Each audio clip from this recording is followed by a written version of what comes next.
All right, what is up, guys? Let's get on with the show. I say as I turn away.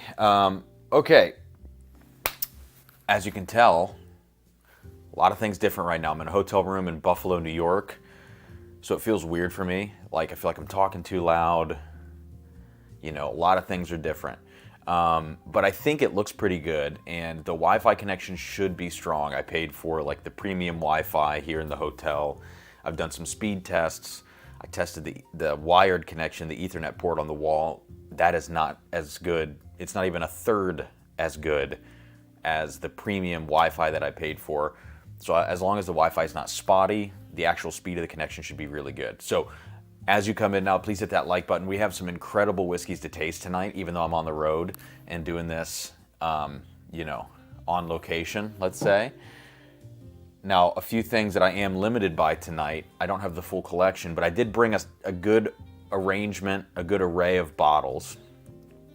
And I've picked up some things in Buffalo, which we will talk about as we get through this stream. Most of the things that I taste tonight are going to be pickups that I've gotten in the last 2 days here.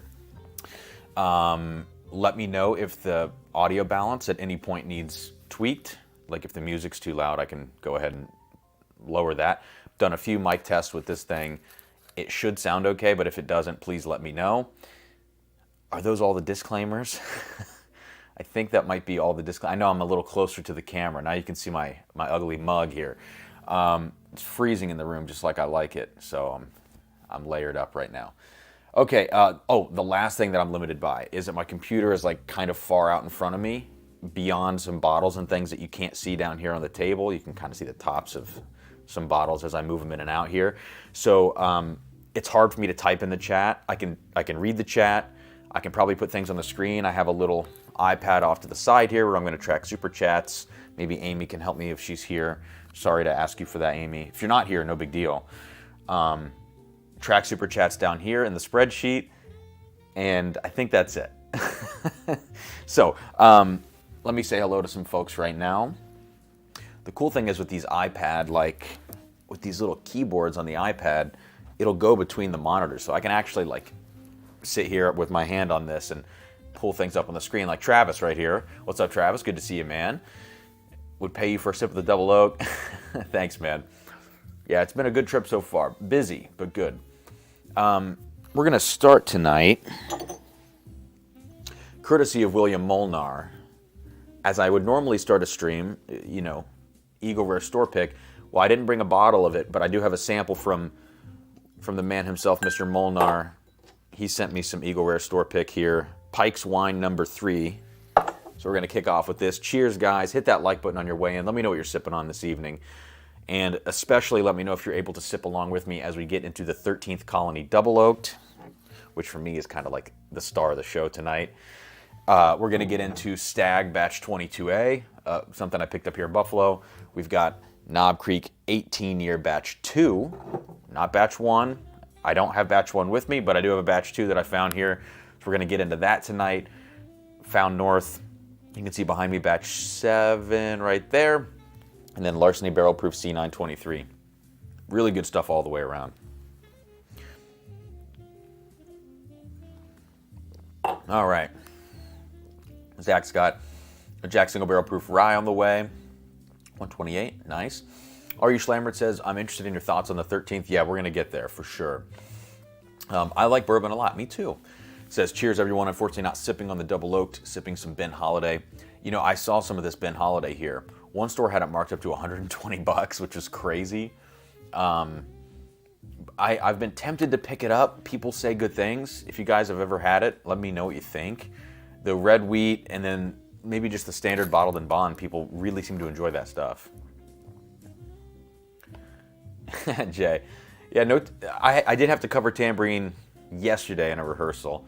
One of our guys wasn't able to make it, but I'm playing cymbals this week, so it would be cymbals, just so you know, Jay. You got to get it right, dude. All right, going to keep going here. I see Amy's in here, Tim Tam, Sugar Kitty. Zach, I found this at a store off of Hurdle Street, Hertel. There are 2 stores with the name Hurdle in the description. It's like Hurdle Package and Hurdle Liquor, something like that. I don't remember which one. I went to both of them, and the guy pulled it out of the back for me. It was the only situation I've ever had in my life where someone went to the back and grabbed something, because that doesn't happen in Ohio. He was like, "Do you want some Stagg?" I'm like, "What?" He's like, "Yeah, you want some Stagg?" And I'm like, "Yeah, how much?" And, you know, it wasn't secondary. It was under secondary, which was nice. He's like, "You can have 3 of them." I'm like, "I'll take 3 of them." You know? Sorry, I know I didn't leave some for the next person, but it's the only time that's ever happened to me, and, you know, I thought I'd give one away tonight. It'd be a cool thing to do. So tonight, you know, I just mentioned it. It's scrolling across the bottom. We are giving away a brand new bottle of Stagg 22A. This is not that bottle. It's over there in a bag, the sealed version. And then the second place winner tonight is going to get a sample pack of some of the stuff that I taste this evening, including the 13th Colony Double Oaked, right? So they're going to get that, Stagg, Knob Creek, all that kind of good stuff. You know, you get the picture. So 2 winners tonight for tonight's giveaway. Sounds and looks good, says JG. Thank you, guys. I know I'm behind in the chat. I apologize. About 3 minutes behind, I think. Hey, Mark Vasco and Keith Thompson. Excited for the Knob 18. Yeah, we're going to get into this. I had a little sip last night, as you can tell. I can't wait. I'm so impatient. What else do we have here? Mark says, I skipped the Bash. Mark, I saw that it hit all over Ohio. Like, I got on the OHLQ map, and it looked like it was everywhere. Seemed like there was maybe no shortage of that. I think it's 170 in Ohio. I paid 180 here. You know, $10 a year, you can't beat it. Daniel Lloyd sipping on Elijah Craig A123, not so patiently waiting for C923 to get here. I'm so torn about that bottle. James, what's up, man? Cheers, good to see you back. Hope you enjoy that 13th Colony. It is a stupid bottle. Spoiler alert, it is the stupidest bottle. Yeah, Zach, it was a pretty crazy deal. Jay, thank you. And Amy, I see your tracking giveaways. Thank you so much. Zach says Venmo headed your way.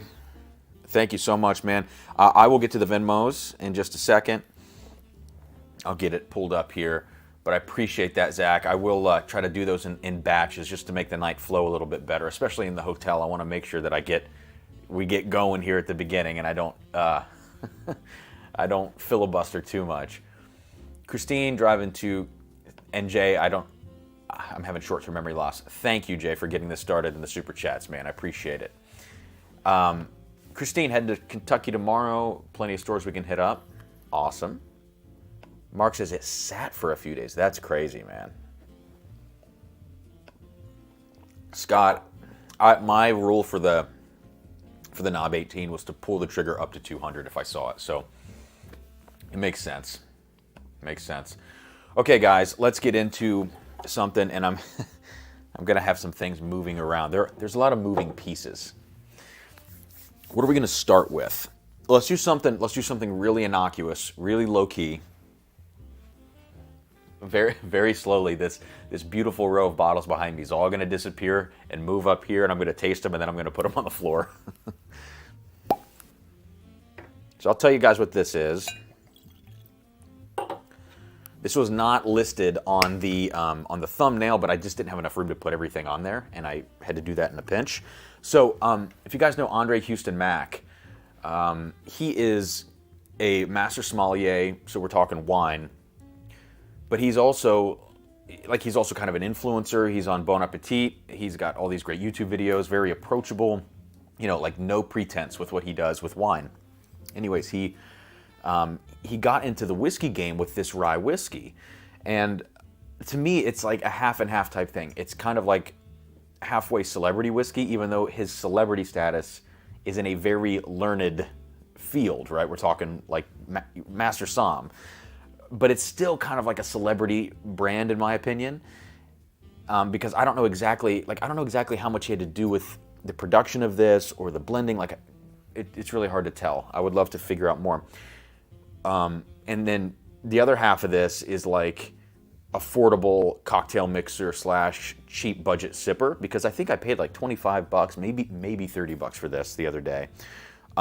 Distilled in Danville and Frankfort, Kentucky, bottled by Kentucky Artisan Distillery, aged more than 2 years. So this is a young rye. It's actually a good proof, 97.5 for like a really cheap bottle. I'm down for that, you know. I think that's cool. Released in 2022, it looks like. Really, really cool bottle design. It reminds me of like what you would kind of expect from some wine labels these days, kind of like an organic wine type look. So let's do this really quickly, just to kind of get the night going as we ramp up and prove. All right, we got some more super chats coming in here. Thank you guys. As you come in here, please do hit that like button. It would help me out so much. I think we could get some more folks in here. I think we could do better than, it looks like 60 right now, although my internet, you never know. Also, let me know if at any time this kind of gets choppy or cuts out. You know, be good to keep an eye on the connection, but I think it should be good.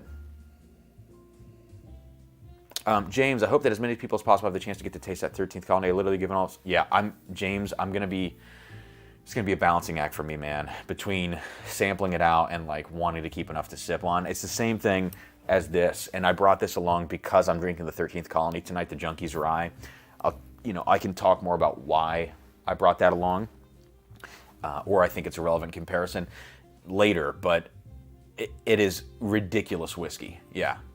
Mike, thank you for the super chat, man. Just got the Knob Creek 18 a few days ago. Interested to know what you think. All right, Mike. We will find out. Yeah, Jason, this is Andre Max Rye, and I love his videos too, man. Keith Thompson, thumbs up. Thank you. And then we got Guy Davis. And Keith, I didn't mean to just breeze over you, man. A $20 super chat is incredibly generous, man. Thank you. And of course, I brought your Rebecca Creek along with me. Guy Davis, Cam, I have a work trip to another part of my state, and I'm going to bourbon hunt there. Maybe I'll see Stagg.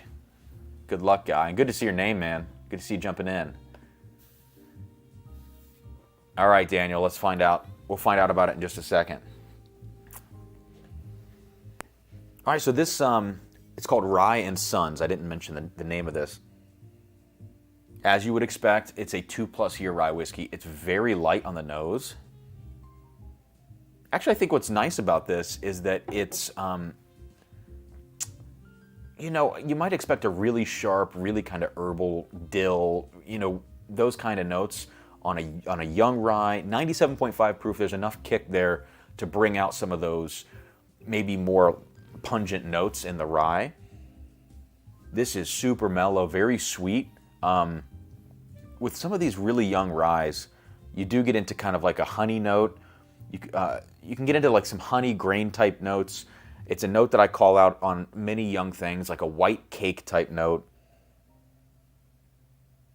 And a really nice white pepper, actually. So the rye characteristic in here, the rye grain, the way that that's manifesting is not in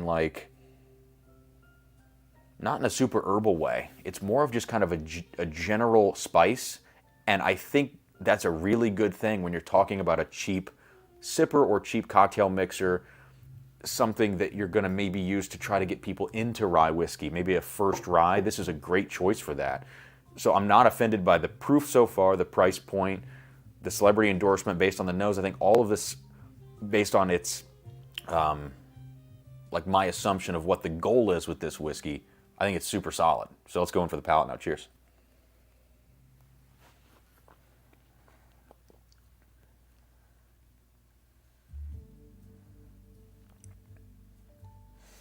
All right. Yeah. It kind of dips in the mid-palate weirdly. Front of the palate's nice and spicy. Mid-palate dips a lot. And then in the finish, it ramps back up. Very sweet. I like this rye. I really like this rye for what it is.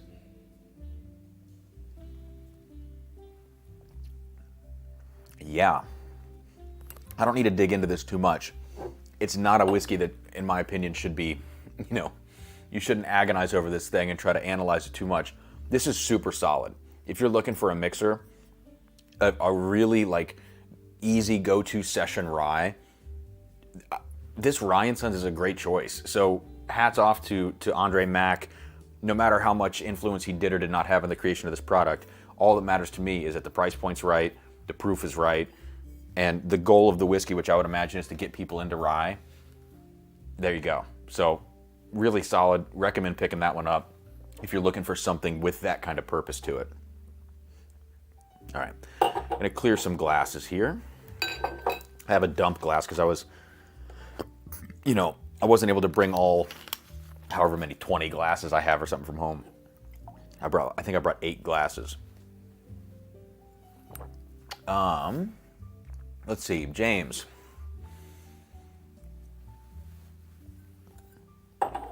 In all fairness, I love the BJs, but in all fairness, they source. I'm assuming when you say Max and Graham, you're talking about 13th Colony. I don't know anything about 13th Colony. James, I do want to get in. When we get into that, I want to have a discussion about some of the language on the bottle. And yeah, we'll get there. We'll get there. But maybe you can answer some of those questions for me because it seems like you know those guys. Jason, if it's better than Sazerac Rye, then I'm all in. That'd be a cool comparison. I actually came across a barrel pick of Saz Rye, but I passed on it the other day. I don't need that right now. I think the Rye and Sons is very solid. It's kind of a different take on rye, but I think it's a good take for what a budget rye can be.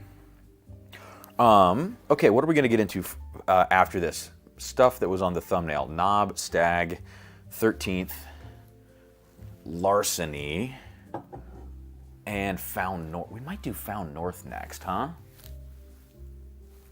Let's see. Let's do a little Found North. And I will pull up some Venmo stuff here, guys.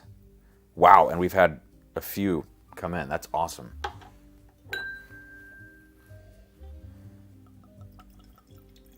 Okay.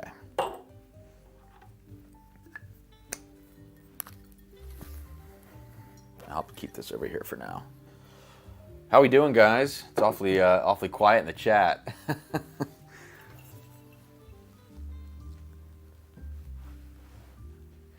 Zach says, sipping on a blind from a fellow enthusiast. Curious to see how this turns out, LOL.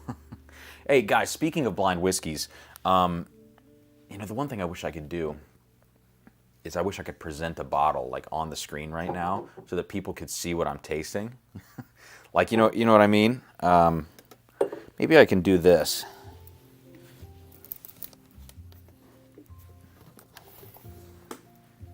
Maybe I can like put a bottle up here. Yeah. Maybe that works, huh? Like almost, kinda. We'll work on it. We'll get there. Logistics. Okay. Jay, we'll get to it, man, if everyone's waiting on you. So speaking of blind pours, I might do a bonus pop-up live stream either Saturday or Sunday. To be determined, but I brought a blind flight from Amy. It's like I planned on doing it, and I will probably have the time.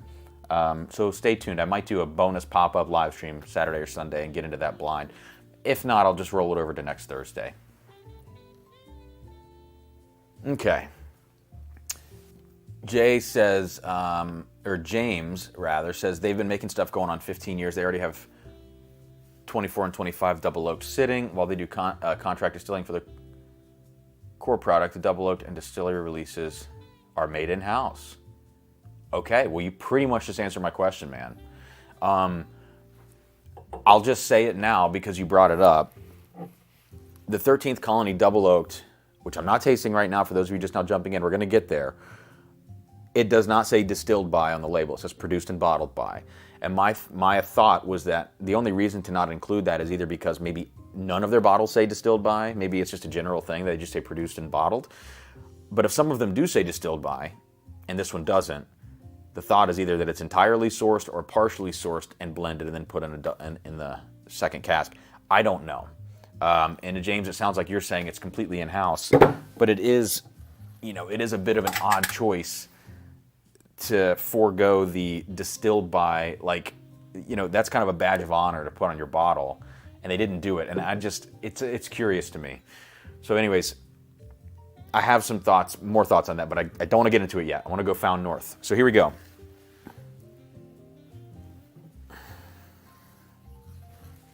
Let's see if I can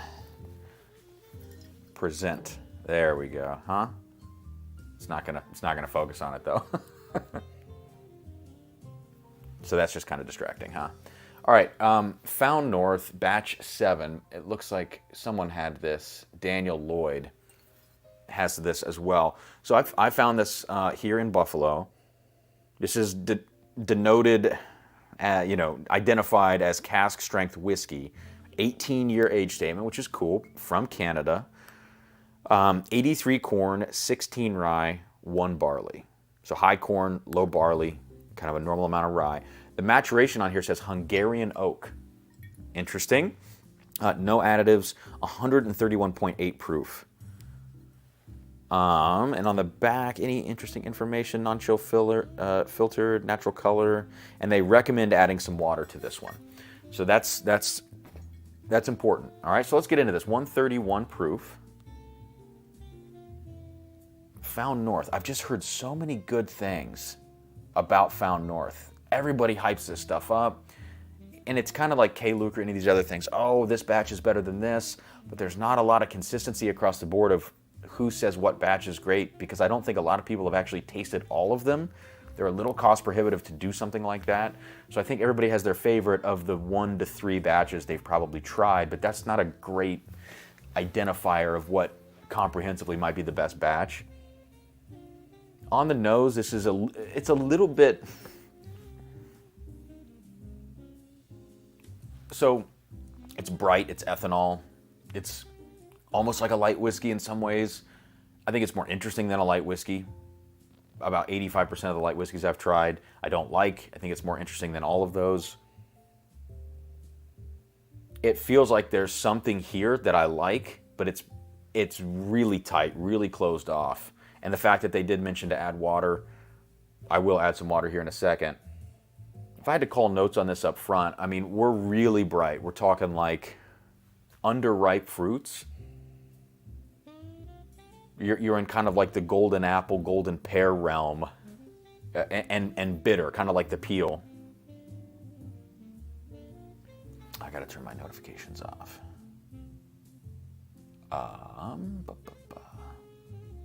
Gotta do the do not disturb thing. I'm getting dings in my ear. That sounded a little weird.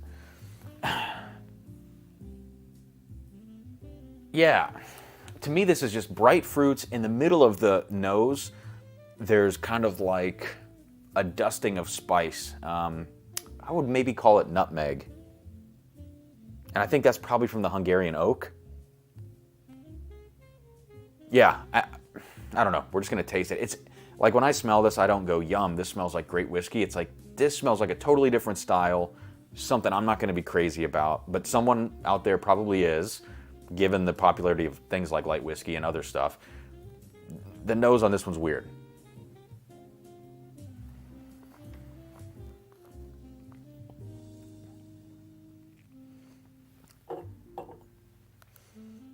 Wow, it's spicy. That's a spicy whiskey. Wow. Jason Harris says, waiting for a buddy to come over, 2 new bottles for us to try. Angel's Envy Private, just a general one, and Maker's 46 cask. Let me know what you think about that Angel's Envy. I just passed on a store pick of that. 2 of them, actually, 2 different ones. One of them I felt like maybe I missed out on, but I don't know. It was in a group that oh, Lance is here. Oh, yeah. It was from a pick, a pick group that I thought that is typically pretty good. So I passed on it, and I wondered if I'm going to regret it or not. So Lance says, I can't wait to see your review, Elijah Creek C923. Yeah, I think I'm going to shoot that video here in this hotel room. Probably tomorrow, actually. I'm going to shoot that one. Lance, I'm with you and I'm not with you. Like, I'm really split on that bottle, man. I think the palate's outstanding. I think the nose sucks, and I think the finish is just okay. James says, produced and bottled in-house 100%. That's so weird they wouldn't put that on the label then. Walker Clark, what's up, Cam? Got lucky, nabbed a 13th off 13th Colony Double Oaked off Sealbox. Nice. Happy Thursday to you, man. Cheers.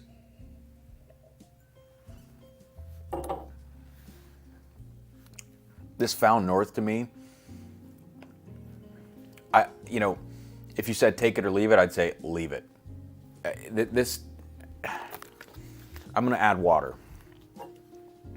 It tastes like a light whiskey with a finishing cask on it, which is kind of close to what it is, And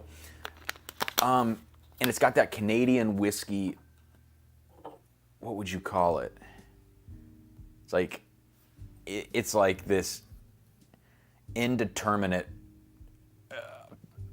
drinking experience. It's like, American whiskey, you can say to yourself, it's going to be caramel. It's going to be vanilla, caramel, whatever.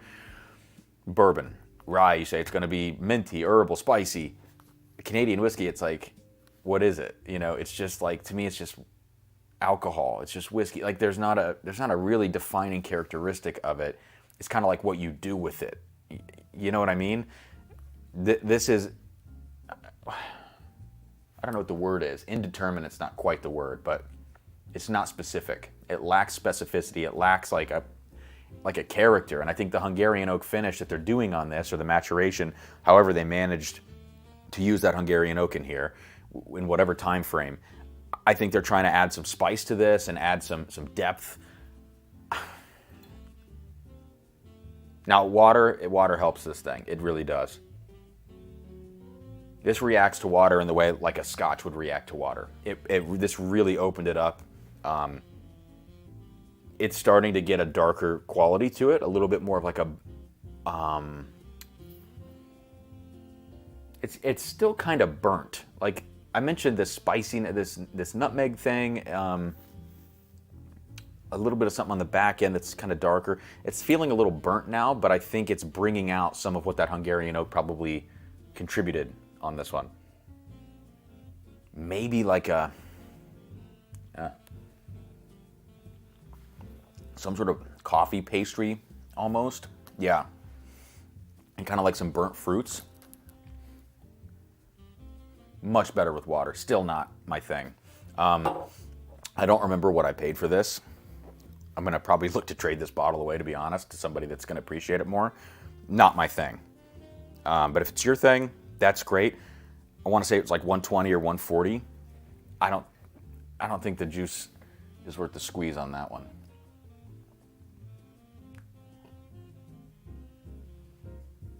Paul loves all things. See, I know a lot of people love this Found North stuff.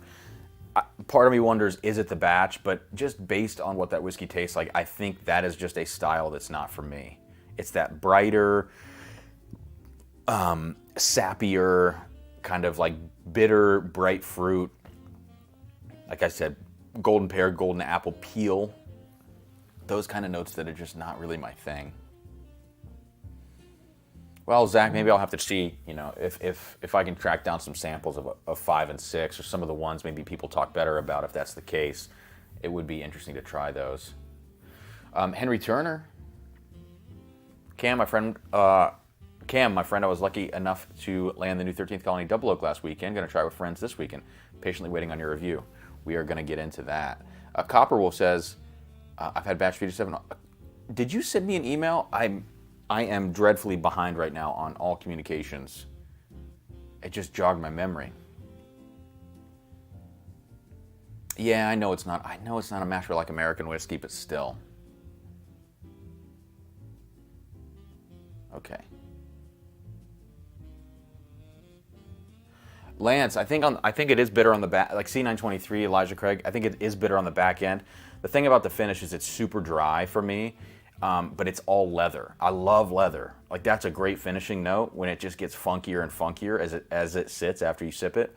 But funky leather doesn't mean it has to be super dry, or bitter. And I think that's where they lose me. And they super lose me on the nose. I just think the nose is a mess. I think it's really closed off. It gets better with water, but I don't want to drink my Elijah Craig Barrel Proof with water, if I'm being honest.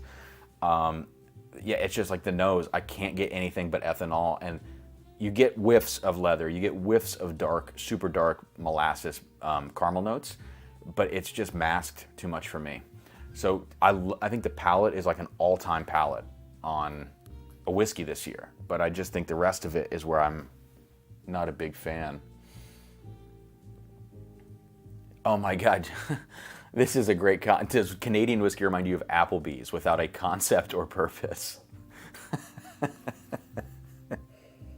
That is pretty funny. I'm telling you guys, actually, the water really improves this thing. Yeah. All right. That's going to do it for me on the Fountain North. I'm good on that one. Yeah. Tim Tam, are you talking Fountain North or Elijah Craig, or which one are you talking about?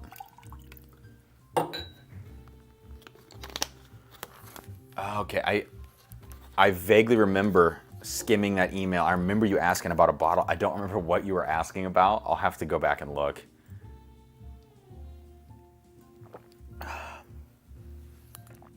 Tyler, that's a great call. Let's get into the Sagamore 8-year next. We're going to kind of work our way up proof-wise. I think after the Sagamore, we can probably get into the Knob Creek 18. Okay. Ding dong. So far, so good, guys, on the internet connection. Any issues for you? Let's now do these Venmo Super Chats so I can thank these folks. Okay. Here we go. And I'm sorry if I'm looking down to the right. It's because I'm going to input these via iPad to the... I'll just do it this way. I'll do it right here in front of me. Put you guys into the spreadsheet. So first up, we've got Brian Taylor. I think Brian Taylor was the first one. Okay, maybe it's not going to work. Of course it's not going to work. Why would it work? You know what I mean? My iPad keyboard is not wanting to jive with me. Not sure why. I'll reload the page. Internet is good. Daniel P says loud and clear. Thanks, guys. Okay, there we go. We are in business. Brian Taylor in for 2. Brian says, excellent lineup. Hoping to snag the 22A as a birth year bourbon for my nephew who turns 1 in a few days. Awesome, Brian. Well, good luck in the giveaway, man. We got Zach Butler in on Venmo. Sorry, Amy, I saw his name up there earlier. He says, just because. Thank you, Zach. We got Tim Tam Slam in the mix. Tim Tam Slam in the mix with 10 entries, $50 super chat. Thank you so much, man. He says, Raph, well, don't put that in the, while I sincerely appreciate the thing, don't put the word raffle in in Venmo. When I go to buy a house, someone's going to ask me what that was all about. Michael Schneider, thank you. Michael Schneider in for 4 entries. He says, Stagg, Stagg, Stagg. William Molnar says, Cam coming to you tonight from an undisclosed government safe house. Who, you or me? Who's in the safe house? I know, this looks like, it looks very fun. It looks like I'm on a sitcom or something right now. This little like generic picture to my right. Thank you guys so much. Janelle Gomez in for 10. Incredible, says, cheers, Cam, safe travels, and love the live streams. Thank you, Janelle. Thank you, William Michael, Tim Tam Slam, Zach Butler, Brian Taylor. You guys are awesome. All the people in Venmo. And I see Daniel P coming in here with 5 entries. Thank you, man. Cheers to you. And last but not least, we got Robert G in for 1 entry. So I appreciate you all so much. And I'm going to say cheers with... This is a great segue bottle right now, and I'll tell you why. Okay? Oh, it smells so good. Okay, all right. I'll leave this in front of me for now, off to the side.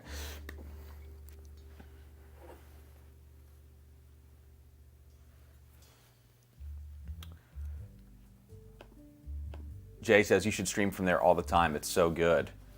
Do you actually like the setup, Jay?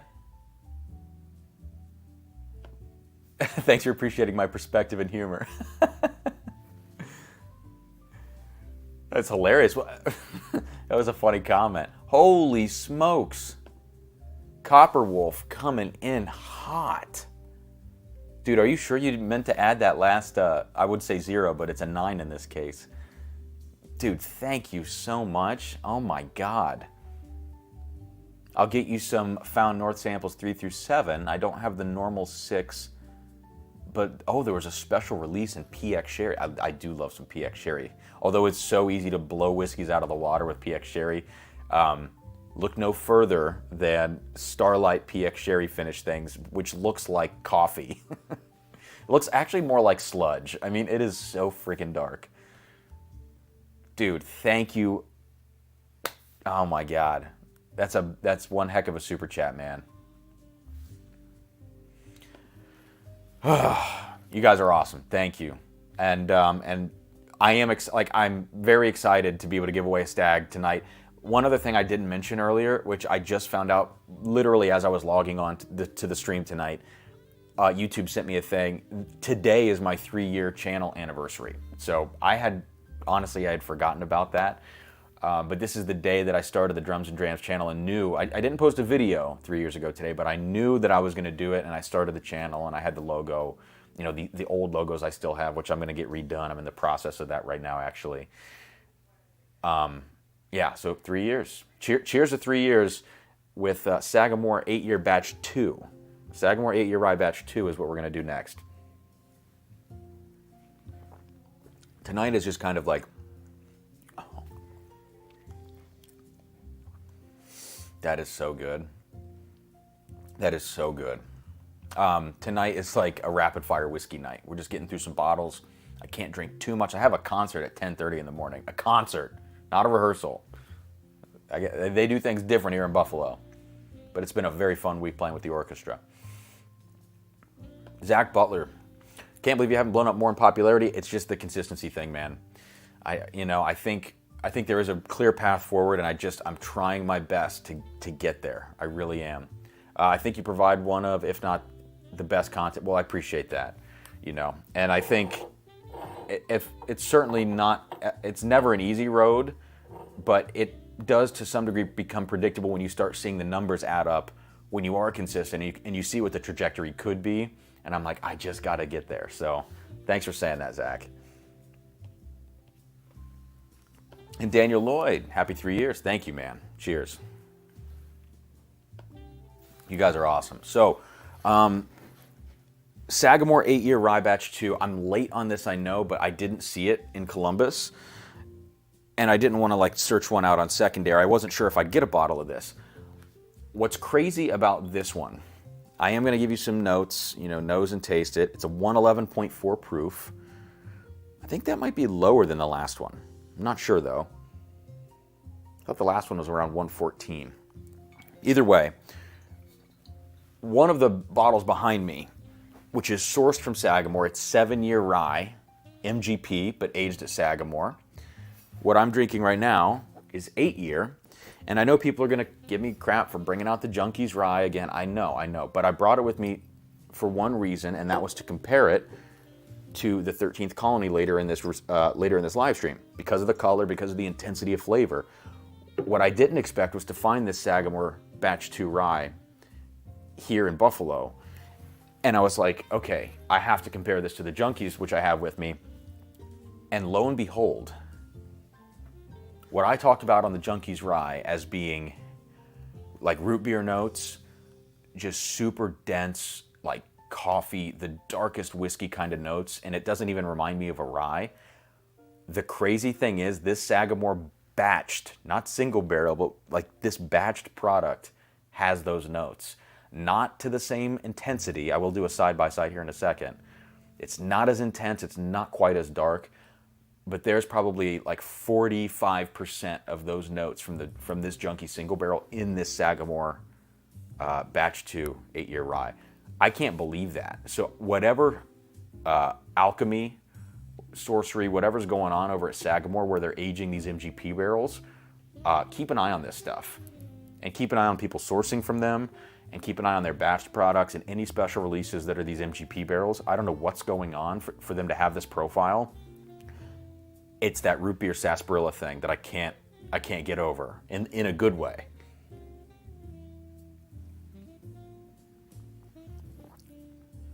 Wow. Now, this Sagamore 8-year rye does have it does have more like rye characteristics to it. So it's not like you would drink this and I don't think you would mistake this. I think you would know that this is a rye whiskey, although it would be a little confusing at first because it is so dark and rich. But I'm just going to go off memory here. The first batch of Sagamore 8-year rye to me was all like blackberry, all dark fruit. This one to me is a little bit more spicy, a little bit more dry, but intense and root beer and extremely concentrated in flavor, which if there's one thing that I've been really focusing on recently with my tastings, with reviews, with just talking about whiskey, with people, you know, doing private tastings, whatever, the thing I keep coming back to is does the whiskey have a supreme or extreme or, you know, great concentration of flavor given the proof, given the age? Like you have to contextualize the whiskey, I think. You know, a 5-year whiskey, you have a certain mindset of that. An 8-year, a 12-year, an 80 proof, 90 proof, 110 cask strength, those all carry different like sets of expectations with them. But given what this is, it's a 111 proof, 8-year MGP rye, you're not going to get more of a concentrated flavor really from a batched product like this. I don't think. It's just so full and heavy. Remarkable. And that's been my big focus of like identifying what is a great whiskey. For instance, the Michter's 10 2023 bourbon, 94.4 proof, right? I think a lot of people love that whiskey because the flavor profile is on point. It's almost dusty, really fantastic. I love it because of that, but they do vary between the barrels. It is, you know, it is a single barrel product. But I like it because at 94.4, it's packed full of flavor. That's the impressive part to me. It's not just the subjective flavor. It's also just the fact that they've somehow concentrated that flavor. They've picked great barrels, you know. Nature did its thing. Jesus. Michael, I don't know. I'm reading Michael's comment above Scott. Scott says, I'm in on the Stagg. Thank you, man. And Amy's got you in there. And guys, just shout out to Amy. Shout out to Amy and cheers to her for helping me out tonight, tracking the super chats and being awesome as usual. Thank you, Amy, so much.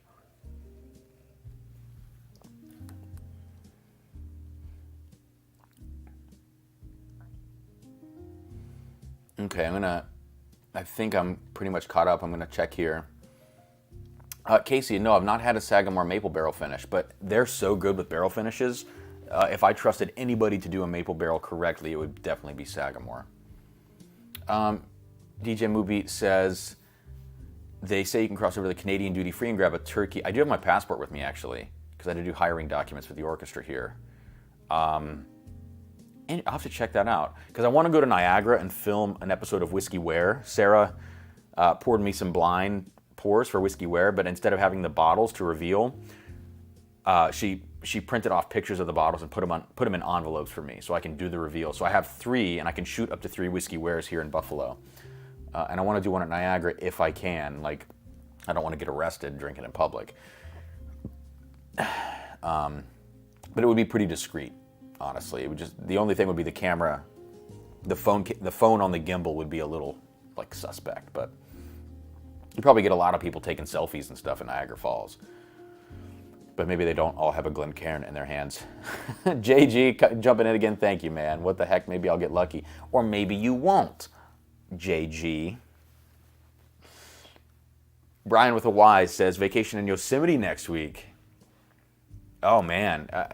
This is a question for the chat. Any recommendations for a California or Nevada whiskey to pick up on the drive? Maybe Frey Ranch. Everybody's going to probably say Frey Ranch if you're going to go to the old NV.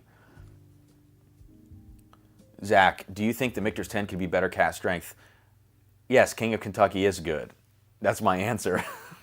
It is most certainly King of Kentucky proof down. All the rumors say that.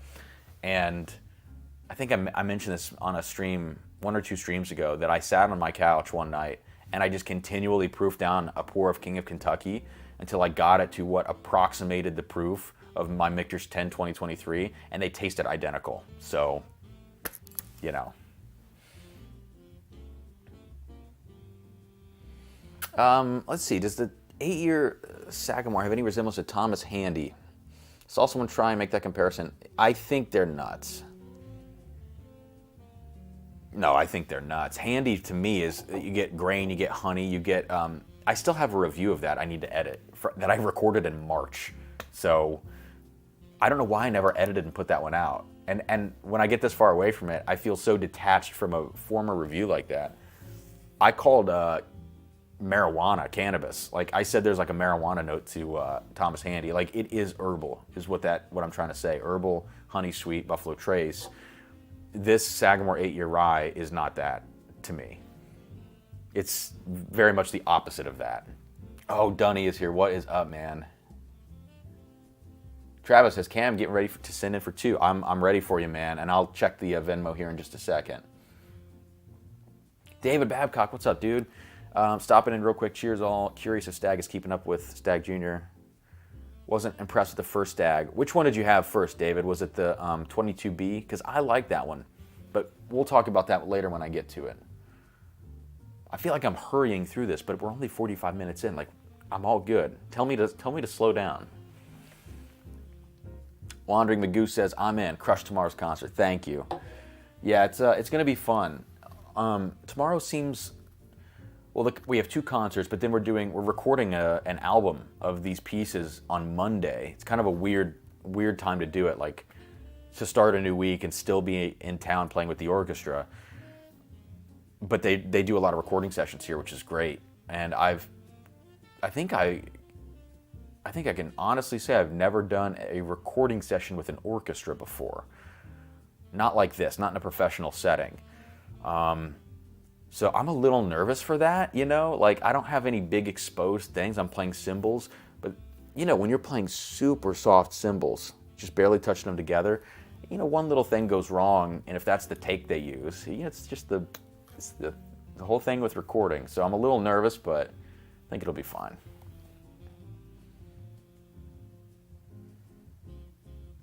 Zach, true.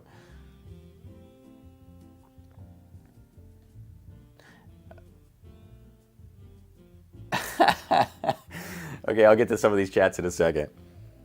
Anyways, we don't need to spend too much more time on the. Oh, actually, we do.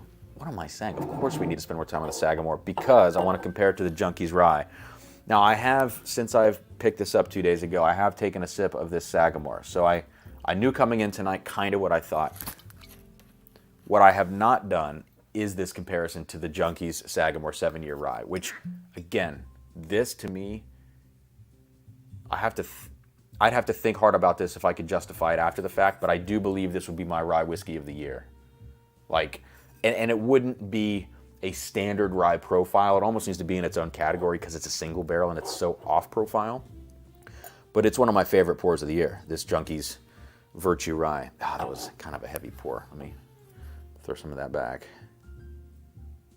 I don't need too much of this right now. There's only one bottle of this I'm ever going to own, so. Now that Junkies Rye is 122 proof, so it's a decent bump. 10 proof points higher than the Sagamore. Gandy Road, love the Whiskey Wear videos. Congrats on 3 years. Thank you. Yeah, the Whiskey Wear stuff is a lot of fun. Looking forward to continuing to do that. All right, I got 2 more Venmo Super Chats. Let me get these in. Zach Butler in for another 5 entries. Thank you, Zach. And we've got Travis in for 2, says Staggy J. I mean Sir Stagg, since it's all grown up. Well, we're going to find out if it's all grown up. We're going to find out. Amy, I think I accidentally deleted the background of this. I don't know. I don't know what I did. I hit a button. My iPad has a mind of its own. We have 109 in here, guys. That is amazing. If you're jumping in right now, thank you. Obviously, I'm not in the whiskey studio, whiskey room. We're live on location, Buffalo, New York, from the Hyatt Place. But, well, don't come. Well, we can come hang out. If you want to come to the Hyatt Place, Buffalo. I won't tell you which room I'm in, but we can have a drink. I'm doxing myself online. But thank you guys for being here, and please do hit that like button if you wouldn't mind. David, thank you for the super chat, my man. Cheers, Cam, and thanks for tracking. Amy, yes. Yes, yes, yes. Okay. So real quick, I'll catch the chat in a sec. So this is the Sagamore on your right. And then here's the Junkies Rye on your left.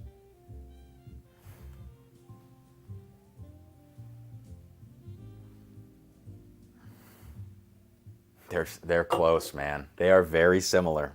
I mean, the Junkies Rye still has, well, first off, the color difference. It is more concentrated. It's ironically, it's definitely more coffee. It's almost like I've called this note on, I think, Discovery 8, like coffee. You think of like a coffee rub on like a steak or, on meat. It's like meaty, umami kind of flavors, savory, coffee, a little bitter, dark. I hate to say this. In this side-by-side comparison, the Junkies Sagamore Rye almost smells a little bit like Dickel because that intensity of flavor can come off a little bit mineral-like. Just saying. It's still my favorite. I've never picked that up until this comparison. So Sagamore first. I've pretty much exclusively drank rye whiskey so far tonight. Except for the Fountain North. Now the Junkies. Okay, yeah, the Junkies, without a doubt, incredible. Palate's insane. But all this was for me, was to confirm the fact that somehow these barrels aging at Sagamore, these rye 95.5 barrels, there's some magic going on. I don't know what's happening. But again, keep your eyes peeled. If you haven't picked this up already and you see a batch 2, remarkable. Even batch 1's great too. To my memory, I can't wait to compare them. They're both a buy on site for me, up to $100. I mean, this truly, it outkicks its coverage. I said that wrong the other week. I said outpasses its coverage. It outkicks its coverage. And I would overpay for this batch too. A little bit, $10-$20. What's up, Matt Porter? Oh, first not numbered Stagg was batch 18. Yeah, it was good. Batch 18 was good, and I liked it at the time, comparing it to 17, which I freaking hated. I hated 17. I called some weird notes on that. Fried chicken, latex glove. I remember just talking all sorts of crap about batch 17 Stagg. I hated it. Bitter mess. And people, I've gotten some hate mail on that one, but that's okay. 18 I liked, and then 22B I thought blew 18 out of the water. And 22B Stagg was a little bit more, it was like you pulled like something out of the like a pastry out of the oven. It had this kind of fresh, toasty bread note to it. And it was more of that kind of note. And I'll talk about that later when we get to the 22A in depth. But it was more of that than it was the traditional Stagg profile. But it was like a cool departure for me, 22B. And so now I got 22A. The only one I don't have is the 23A of the recent releases. Oh, Marshall, those are some great bottles, man. C923 and Turkey 12. Great. Paul, I was thinking that. I want to go to the Canadian side. So, yeah, maybe I got to hit the duty-free Copper Wolf with the little middle finger action. Says, if only we had King of Kentucky to proof down. Hey, man, I spent way too much on that. That's one that I earned only by the hit to my wallet that I took. That's the only way I earned it. Zach says, be there in 2 hours. I'll see you soon, dude.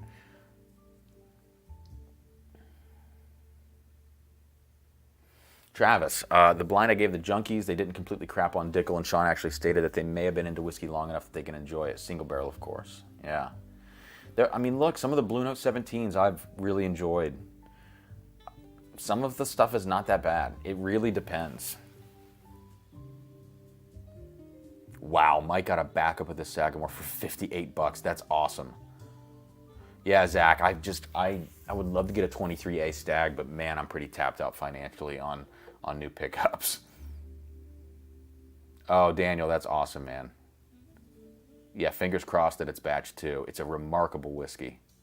Zach can, oh, dude, if you could hook it up, that would be incredible, dude. Dave, last comment before I go to the next whiskey. Cheers, Cam. Found my third, your third Stagg 22A. I can't act that shocked. I just found 320. Oh, you said 22A, not 23A. So yeah, we're in the same boat, dude. We have both acquired 3 of these 22As. And he found a Gatsby, which is very cool. Oh, Tim Tam said, I didn't know this was coming out. Yes, I mean, what are you talking here? You're basically talking halfway between Booker's Rye and a Knob Creek Rye pick. So yeah, that sounds like right up my alley. Very excited for that. So Amy has got a Found North batch too. Good stuff. Interesting. All right, let's keep going. Use the old dump cup. Now, what are we going to? Larceny? No, we're going to go Knob Creek 18 now. We are going to go Knob Creek 18. Batch 2. One other thing I snagged, there's no reason to taste it tonight, but a $90 Armagnac pick, 18 years. Pretty solid deal. And it's pretty good stuff. It's not the best Armagnac I've ever had. I think it could use another 4 to 6 years in the barrel. But $90, it's 50.4 proof, ABV, 50.4, 18 years. I mean, you really can't beat that. It's a great value.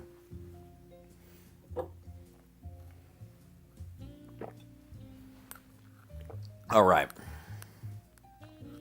William, you got, hey, I see James. James is in here. He sent me a Venmo super chat. James, if you're lurking, if you're listening, I have all those samples for you from the it was either a giveaway, a Patreon giveaway, or a live stream giveaway. I have those at my house when I get back into town. It's literally on my to-do list. It's at the top. I'm going to text you, and just to show you.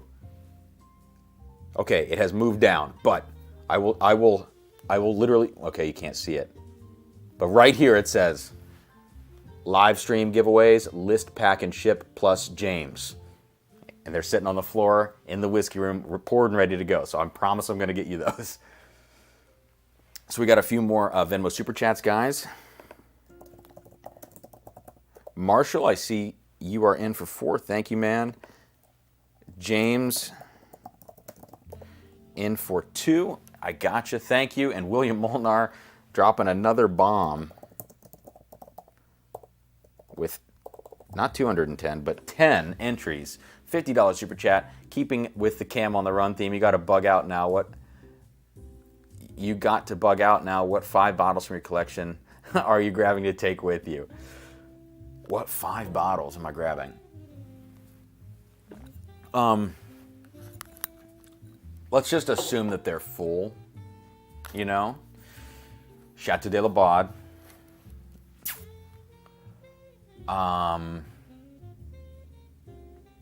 13th Colony Double Oak. That's in the top, man. 13th Colony Double Oak, Chateau de la Baude. A bottle that is unopened in my basement, which is going to get opened either on a video or a live stream in the next couple weeks. 1969 Ezra 15. Take that. So that's 3.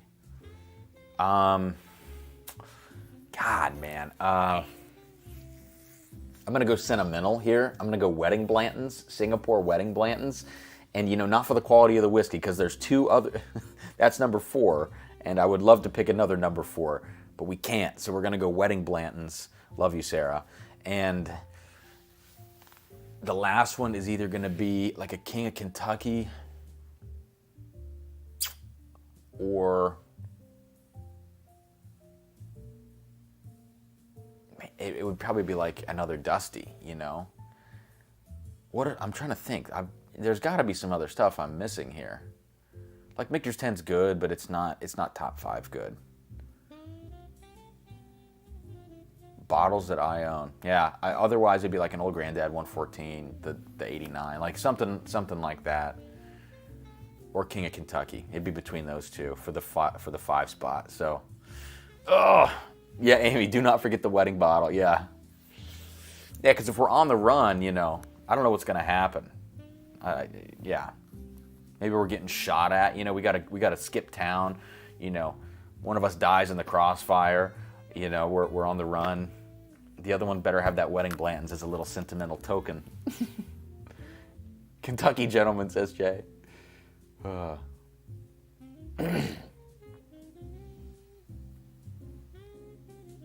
Oh man, Shredward got an Evan Williams 12. Still a bottle I've not tried. Just a weird price point, weird availability. The only way I've had the opportunity to get one of those would be secondary, and I just don't want to pay it for that. Given the stats and what other bottles have those similar stats at a better price point. All right, let's do this.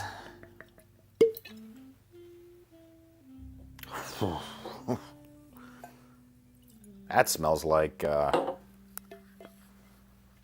sheesh, that smells like peanut butter and chocolate. But so oaky. This Knob 18 batch 2 is, and it's still 100 proof, I believe. Yep, still 100 proof. How does it look up here? Well, you can kind of read that one because it's, even though it's blurry, you can still kind of read that one. All right, hopefully that doesn't fall off. Wow. You want to talk about tannic?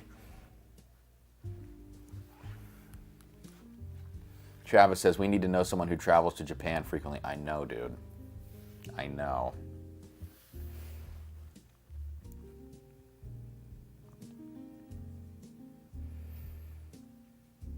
Okay.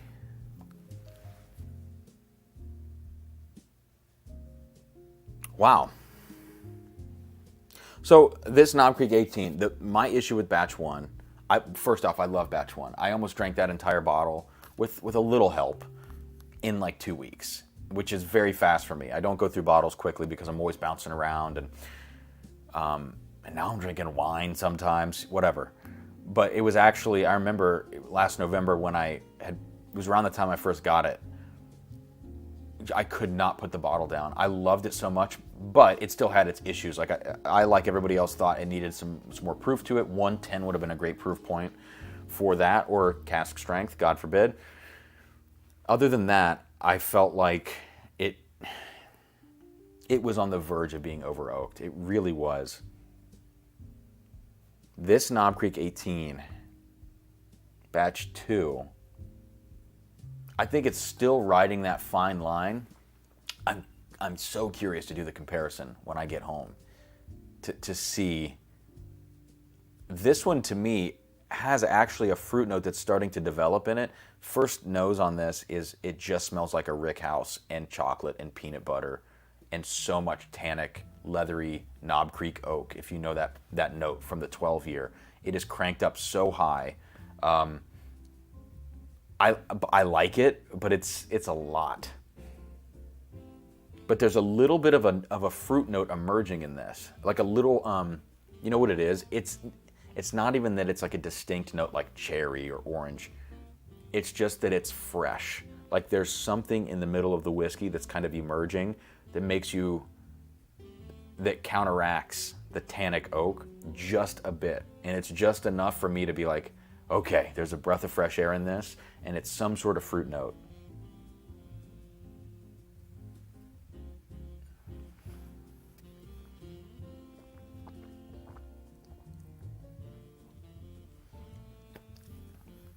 Yeah.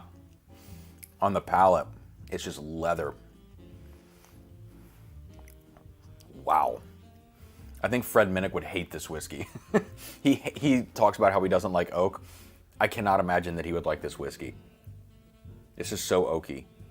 And when you get this oaky, sometimes it does start to cross over into almost a George Dickel vibe. Like almost. That kind of like bottom of your shoe, just weird, funky, almost, chemical's not the right word, rubbery, kind of rubbery, leathery, bottom of your shoe type note.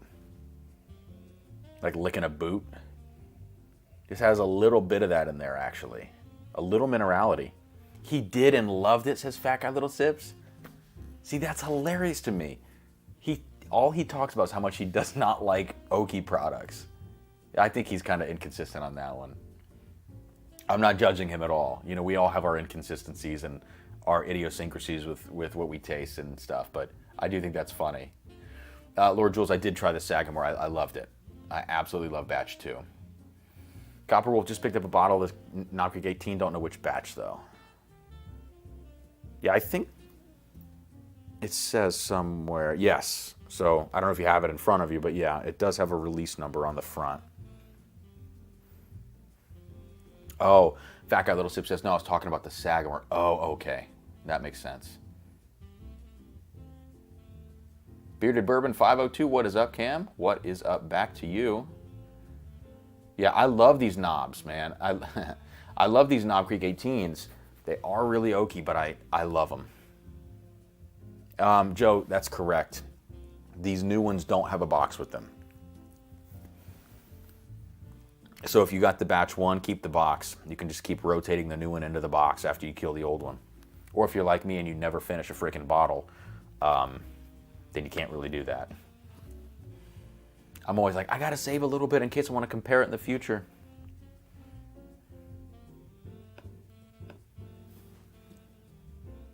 Jay, come on. I already said that.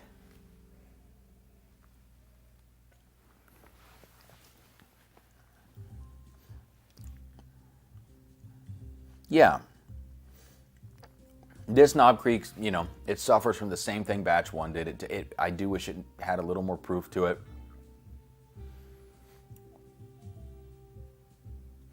There's a note in here, faint in the background on the finish. This is just kind of a weird thing to say, but I'll just say it. When I was growing up, my mom was like a cosmetologist person. Like, she cut hair, basically, right? Cut hair, colored hair, whatever. She doesn't do that anymore. But there was a smell when she would color people's hair. When they would like pull hair through a cap. If you guys have ever seen that, they pull it through the cap, and then they would put like this, like they would take the paintbrush basically, and whatever the concoction is, and they would paint that like white, you know, whatever stuff onto your hair, and it would, you know, bleach it or color it or whatever. But there's a smell that stuff has, like a kind of a chemical-y smell. There's a little bit of that on this Knob Creek in the background, like on the finish.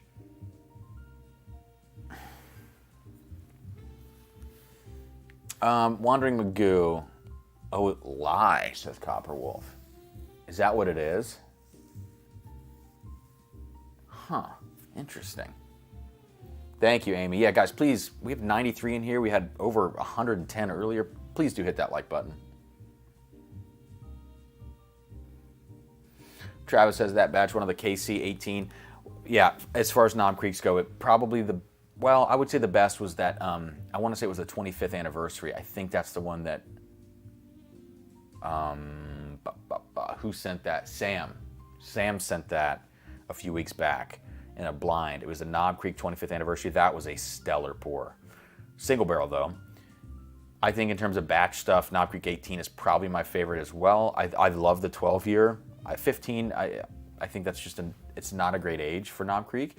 And then in terms of just beam products more generally recently, the Hardins Creek Boston, I think would probably blow this thing out of the water. So to that point, Wandering Magoo, Knob 12 or single barrel 10-year at 120. Well, if it's a 10-year, that means it's a barrel pick at 120. And, you know, I would want to see if I could taste a sample of that first, because it could be great. It could be a really nice barrel, or if it's just like the standard 9-year single barrels, then it's just going to be okay. The safe route on that is to get the Knob Creek 12 and pay probably a $10 upcharge for it. The Knob 12 cast strength, I did forget about this. Incredible whiskey. Possibly better than that 25th anniversary, actually. Yeah, Travis. $5.99 is hilarious. You can keep that. Yeah. Just in terms of Knob Creek, for sure. The Knob 15 is just a weird year.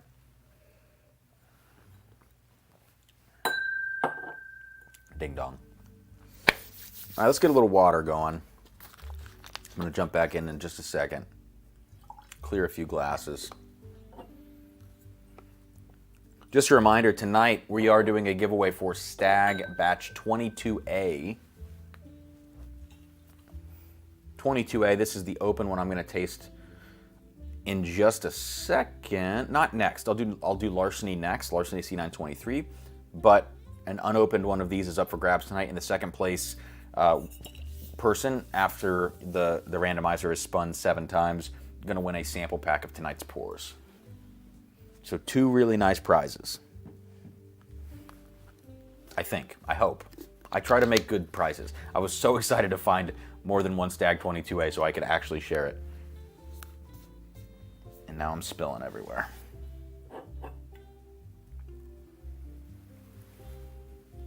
Yeah, Daniel, spot on. If only these things were still around. The old Knob Creek picks at 15 years, ridiculous. And William Molnar sent me, I think it was a 15-year, 10-month. Crazy. Crazy good.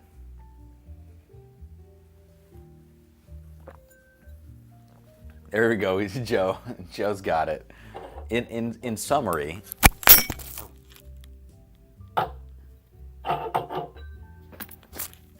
lost my mic. In summary, it's like hair bleach or licking a dirty boot. I love it. Oh, you know what? I'd have to go back and look. It was either a 25th anniversary or a 2001. I can't remember which one Sam sent.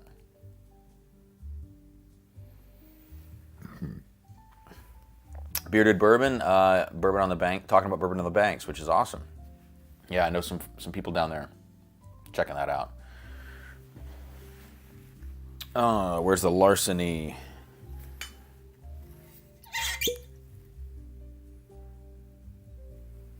Okay.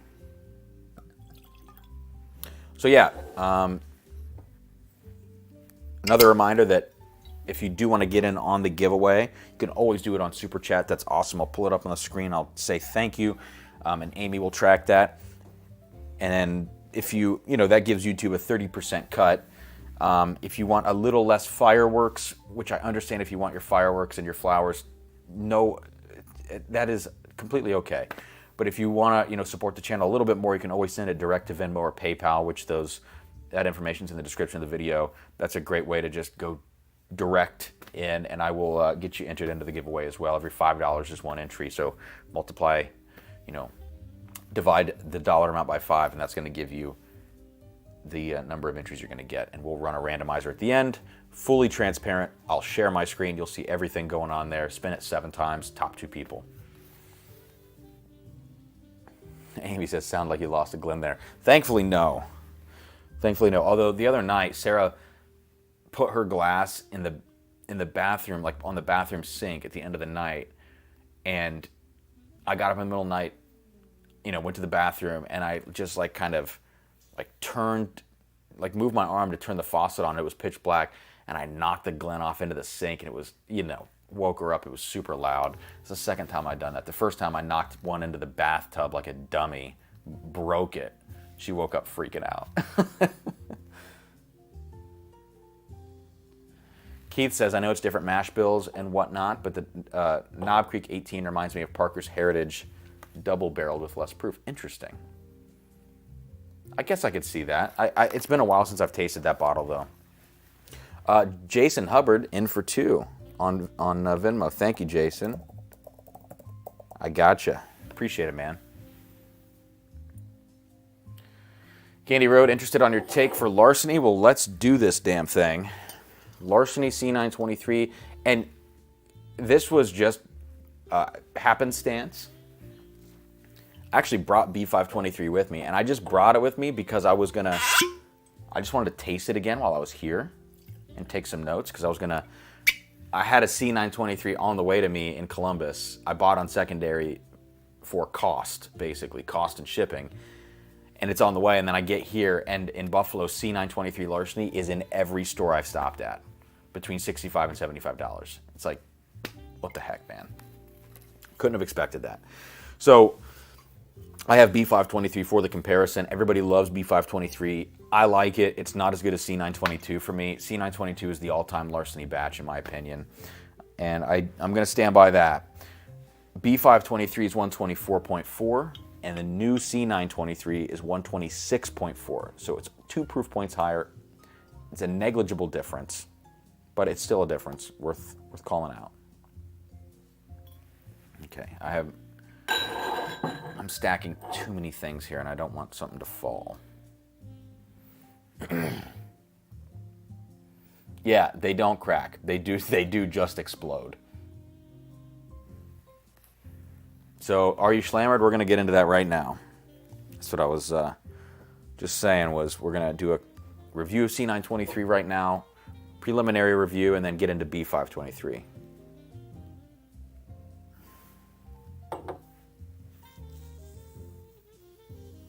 Yeah, Zach, C922 is my all-time batch. All right, so here we go, C923, Larceny. I'm going to change the music. I'm sick of this damn jazz.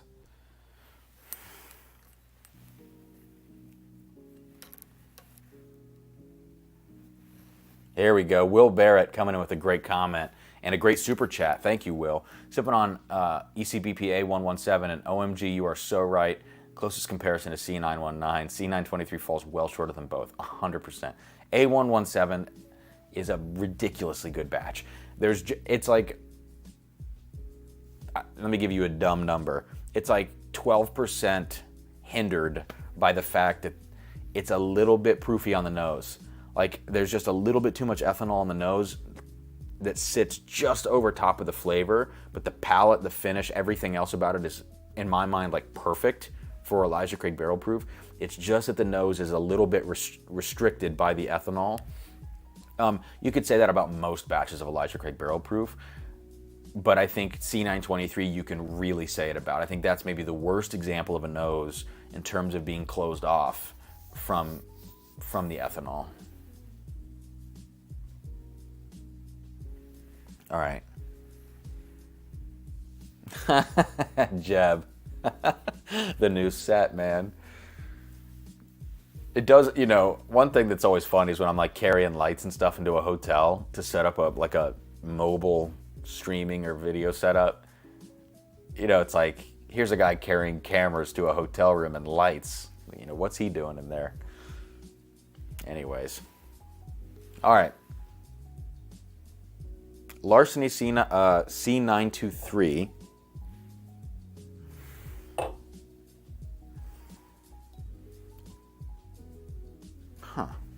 So C923 is on your right side. B523 is on your left. So you can read it left to right chronologically.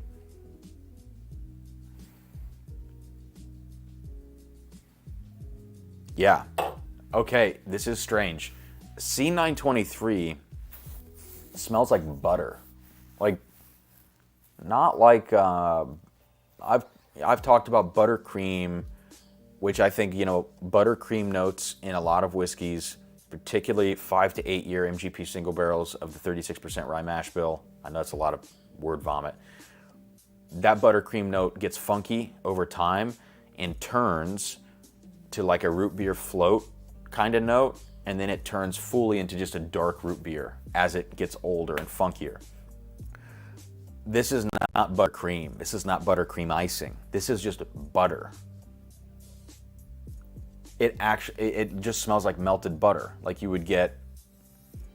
I went to a fancy restaurant one time. It was the first time I ever actually been to a fancy restaurant where I went on my own, and Sarah and I were dating. This was probably 10 years ago now. So how old was I? I was probably 19 or 20. And we go to this fancy restaurant in Columbus called The Top. It's a steakhouse. It's discreet, It's in a part of town. You're like, is that really a steakhouse where you're going to drop like a couple $100? Yes, that is. You walk in, you're like, oh, okay, here we are. Well, I remember going there with Sarah back then, and I ordered, something too expensive, lobster and steak and something. But there was definitely lobster involved because they brought out like what appeared to be some sort of lantern with a dish on the top where they had melted it was like melting the butter. And I had no idea what I was looking at. I was like, what is this? Like, is that wax? Is this a candle? And, is this a decoration? Or is that butter that I should put on my food and eat right now?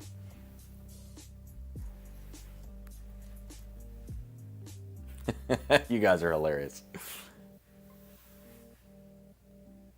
I'm telling you, Larceny C923 smells like butter. It's not the only note, but it's the very first note.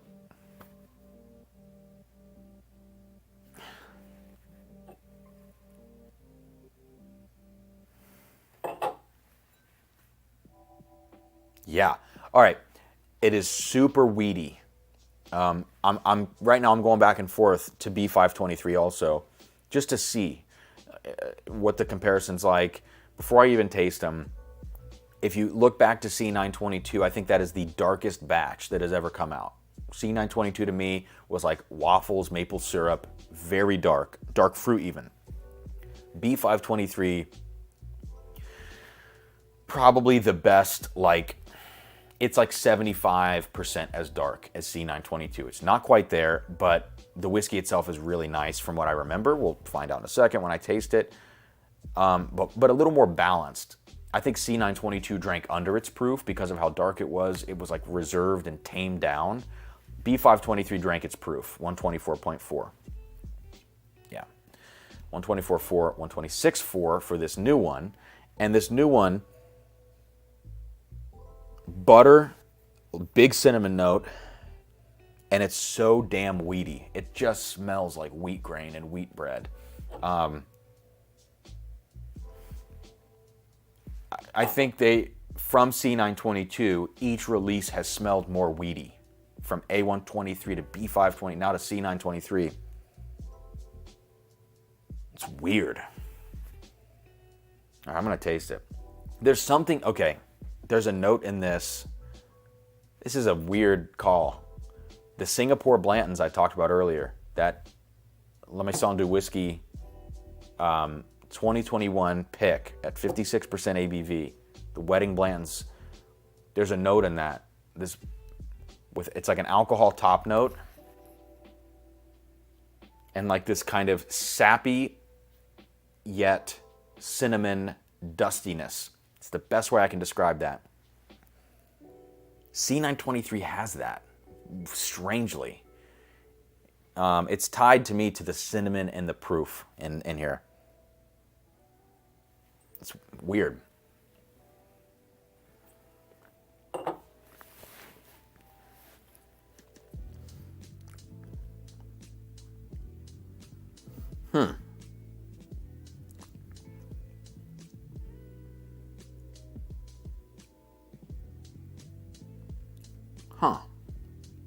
I kind of like that. I think I really like that. I gotta taste B523. It feels to me like C923 is possibly drinking under its proof. And it is hotter than B523 by 2, but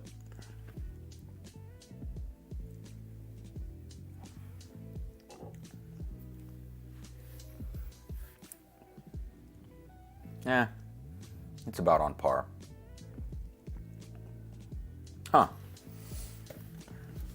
Weird. You know what I think? I think C923 Larceny is going to appeal to Buffalo Trace lovers. This butter note that's in here, in some ways, would be related to the same experience that you're going to get from Buffalo Trace when you think about their honey note that they get and the grain notes that they're getting. I think that's going to appeal to that kind of a drinker. Yeah. And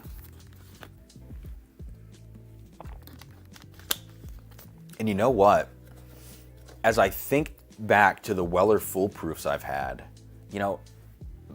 on memory alone, I don't like to say stupid hype things like this, but just thinking back, I would probably prefer the C923 to a Weller Foolproof. I certainly would prefer C922. I don't know about B523. C923, because it's got this like honey Buffalo Trace thing to it, this buttery thing. That butter is killing me. I don't understand it. It almost makes me think that this is super young, but it doesn't really drink that way. It doesn't drink like too intense or, you know, too pointed.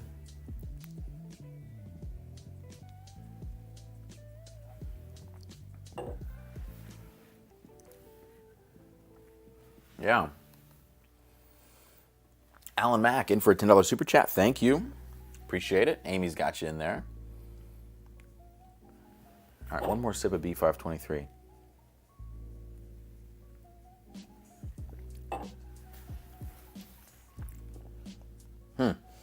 Yeah, you know, guys, I think, here's what I would say.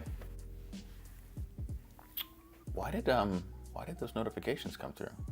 I have Do Not Disturb on. Oh, maybe Sarah bypasses my Do Not Disturb because her notifications just came through.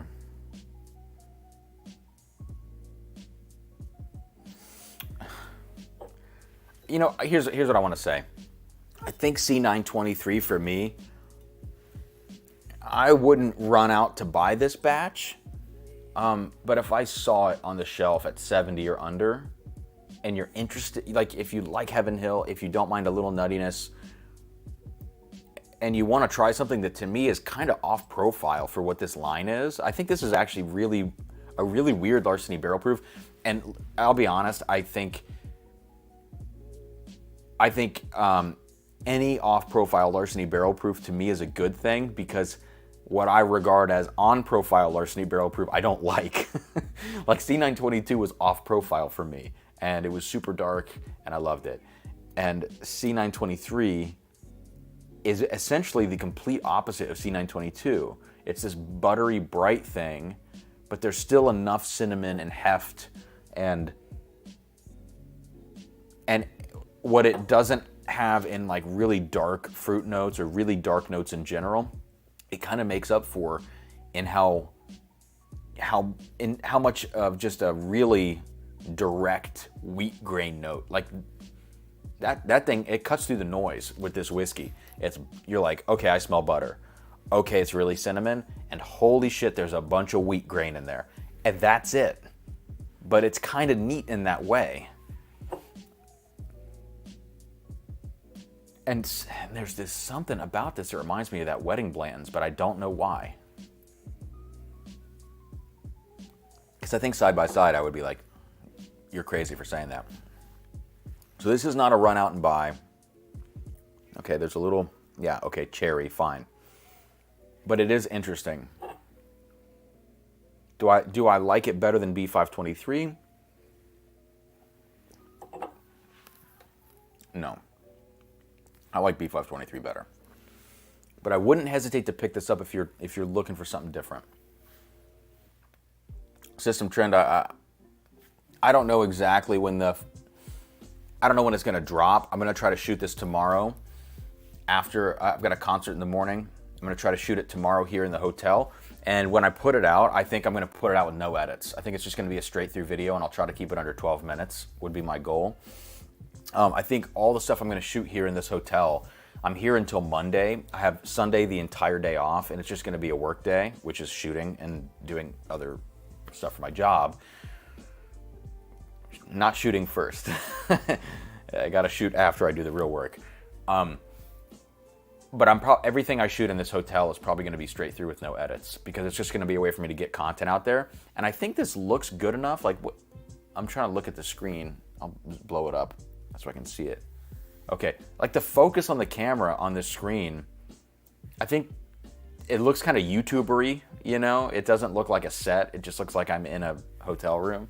But I think it's actually going to be okay to shoot like this for a few videos. Thank you, Walker, for the $10 super chat, man. I really appreciate it. 100% Pure Mustard says, I thought B519 was really nice. I love that batch, 61.1%. People, for a long time, it was the lowest proof batch. And now you start looking at the other stuff they put out in the last 3 years. You know, B519 would be a welcome batch at this point. It's because it's got all those dusty notes to it as well, and it's a very fruity batch. A ton of cherry in that one. And I think if I recall, a little orange in there too. Trying to test my batch memory of Elijah Craig Barrel Proof. What is up, Clay? Late to the party, but good evening all. Sipping on some Lux 12 after I picked up the other week in Kentucky. Nice, man. What are the dates on that Lux 12? The barrel dates. Yeah, Jeb, I like the set. Kind of feels like you're about to tell me 69 new features for iOS 17. Yeah, I just have a light. I have a light literally right here. It's just out of frame. So I got this light. I've got a light over here just sitting on the couch next to me, kind of shining. I would turn the camera, but it's too complicated for me to get up and do that. I got the mic attachment and everything. So I got a light here, kind of filling some things in on my face, you know, so it's not so shadowy. If I didn't have this, I would be in the shadows, which is kind of dramatic, but you know. So I got this light. And then there's a giant overhead light just in the room itself that's actually giving me a little bit of a hair light, which is nice. So that's all that this is. It's very yellow, I know, and my face is really red right now because I'm hot and sweaty. It's been a sweaty day. Nice, Daniel. B519 was my first barrel proof. That's crazy, man.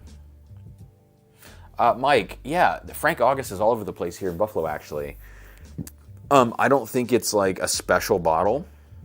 I think it looks really cool, but I think for the price point, I would pass. I don't think it's great. What do you guys say in the chat if you've had Frank August?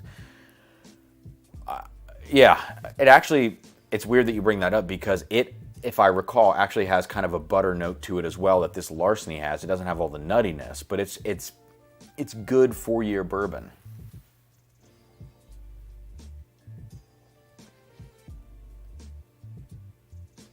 Travis says, do it without a shirt on. Dude, I'm on the upside of so over the last year and a half, I have a 20-pound swing. And right now I'm at the top of that 20-pound swing again. You can see it right here too. I don't know what's going on, man, but I got to get to it because, you know, I'm squeezing in some of my clothes right now, and it's like, and I'm just living very unhealthily. So I'm not sleeping enough. I don't know if you can tell. I'm tripping on my words and everything else. Anyways.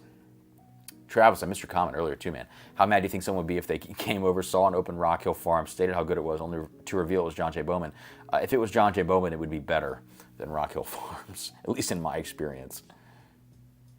Okay, so Clay, you're onto the 2010 barrels. I've seen those pop up a little bit.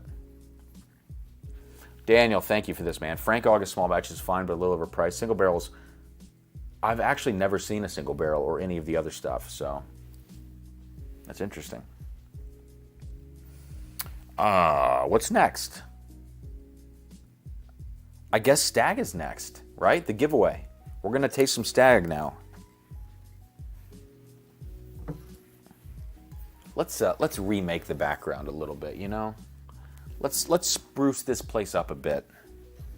This drab Hyatt Place hotel room. No, it's actually really nice. I love staying at Hyatt Places.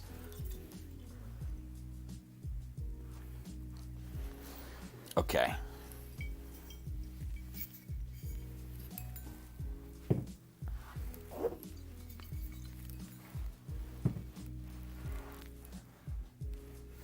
What else we got?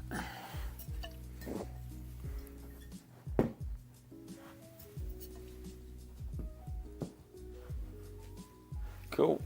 There we go. We're back in business. The beautiful set is back together.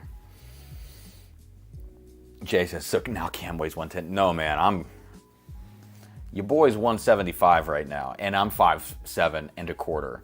So I'm not killing it in that regard. Yeah, I got to get back down to my 155. My goal weight's 145. So I got 30 pounds to drop, and I know you guys don't, you know, I gain weight only in the gut, and that's a little unfortunate for me. So doesn't work with like some of the slim fit stuff, you know. Clay says Venmo sent. Actually, we got a couple of Venmos here, maybe more than a couple. Clay, dude.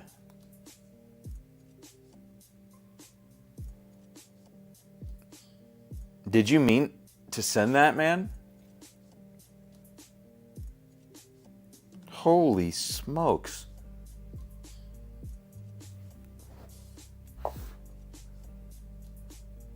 Whoa. Thank you, man. Amy, I gotta enter these guys. I'm gonna do a few Venmo super chats before I do. Let me see if I think this is a fresh glass. Yeah. I want to get this Stagg in a fresh glass. I think it deserves it. I'm gonna read out a few Venmos. Well, that's not a great present. You can see the top of the bottle. I'm gonna put these in here. Who's the last person that I got? I got William Molnar, Jason Hubbard. Okay, so we're going to start here with Philip. I need to actually do it this way.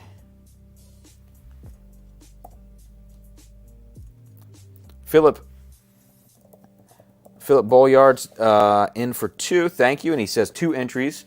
Oh, DJ Moo Beats. Say thank you for your content. Our palates match well to yours. Thanks, man.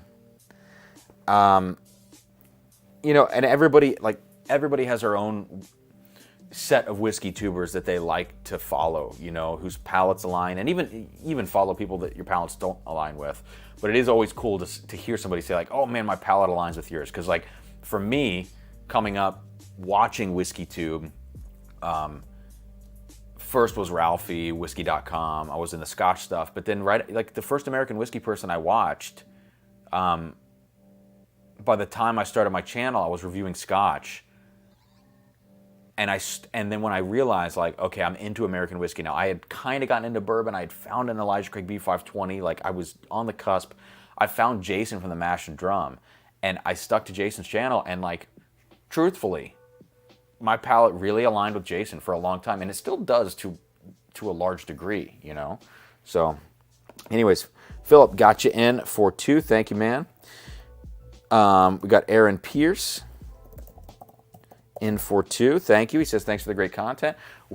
William Molnar coming in clutch, man. William, thank you. Another $50 super chat. And he's listing off some stuff here. Picked up a 14.5, 15, and 15.5 your Knob Creek pick. Those sound nice. 2 Eagle Rare picks. Elijah Craig C923 Foursquare 2005. I saw 2010 in a store the other day. But 05 is, from what I hear, is amazing. Amy loves that one, I think. And a Foursquare Sovereignty in the last 2 weeks. I'd love a Stagg that I can tell my finance manager was free. And Clay Monroe, guys. Clay Monroe with a $130 super chat. Just good old me. So Clay, thank you, man. $130 super chat, 26 entries.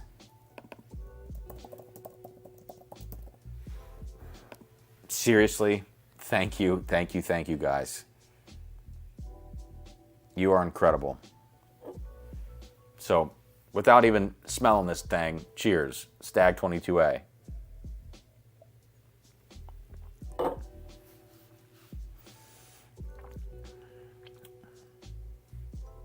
Okay. That's very good. Michael McGuire. In for 1. Just saw that pop up.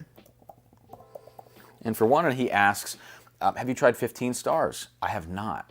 No. Some of the price points on the higher age bottles scared me away a bit.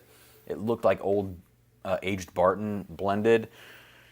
But if anyone in the chat has tried 15 stars, shout it out and let us know, because I am curious about that stuff.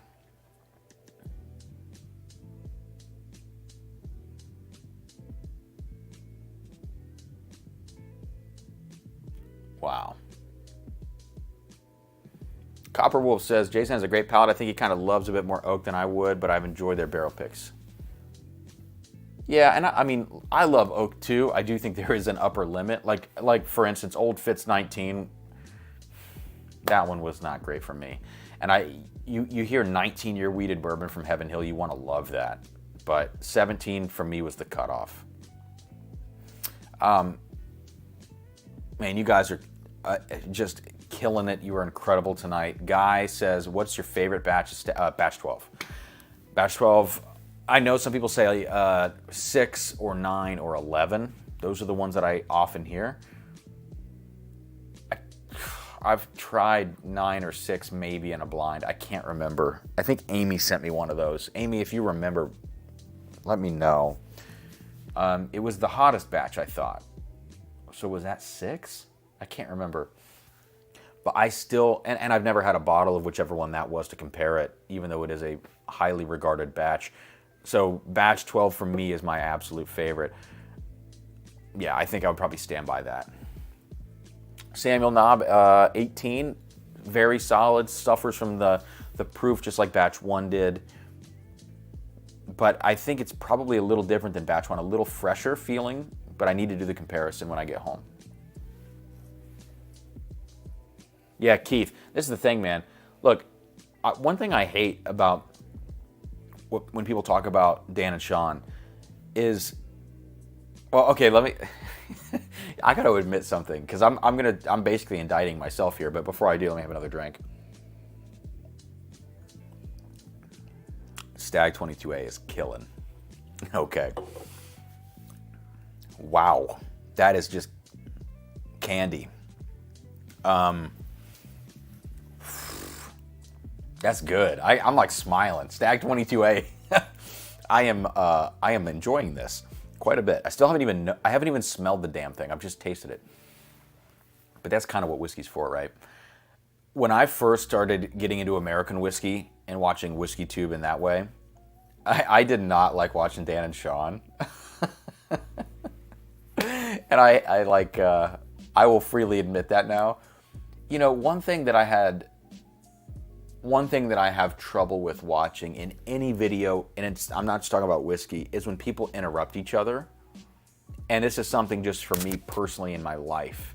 Like when I'm in a conversation with somebody, I really don't like when conversations are constantly like two people interrupting each other and fighting to talk. I don't want to talk that way. I like to dovetail on each other. And if not dovetail, I'll take an awkward silence. I don't want the interruption because it's like let someone get their point across. So anyways, that's just like a me thing. But when I watch any video anytime and there are two people and they kind of like, you know, interrupt each other. So back in the day when I was watching Dan and Sean, and this is years ago, I was just like, man, you know, these guys, like I didn't know them. I didn't understand what was going on. And I was looking for like super serious reviews because I was really trying to train my palate. I was like not a fan, you know? And then I remember I probably didn't watch them for like a year. And I came back and watched some of their stuff and I'm like, these are like, I kind of like these dudes. And then I got to know them and they're great people. And I think as you also shoot videos with two people, that's a really hard thing to do, especially when you have differing opinions and how do you make it punchy and what's the pace that you want to keep. I think me as an outsider at that point did not understand that concept. And I think a lot of people watching them, even now, that stumble upon Dan and Sean, don't understand the concept of like, this is a challenge. You know, it's a challenge to have two people with differing opinions. You're keeping it interesting. You're trying to appeal to a lot of audiences. You're also being yourself. I think they do the best job at that. And I think that's why they've grown so much. And we've like watched them grow, you know? And I say that as somebody who's way lower than them. I'm not saying that from a higher point in any way. It's like I watch those guys grow and it's like they're doing it right, man. And they don't pull any punches about anything. They talk about their biases. They talk about, you know, like that's not a place for them to necessarily nerd out. They're funny, they're punchy, etc., etc. So sorry to go on that tirade. Daniel says, I have a bottle of 5 and a couple 9s. So maybe 9 is the one? Oh, Amy, I bet it was batch 11 because, yeah, that's the other one that people like. Is that the hottest batch maybe? Or maybe that was someone else? Because I thought maybe 6 was the hottest batch. I have not had this 4-gate, unfortunately. Joe Dickinson. No, man. I mean, so Grease in person is very different than Grease online. Like a complete 180, actually. But yeah, I have a hard time like playing a character. Like Grease is so good at that. I have a hard time like doing that kind of thing. And we all just have our thing, you know.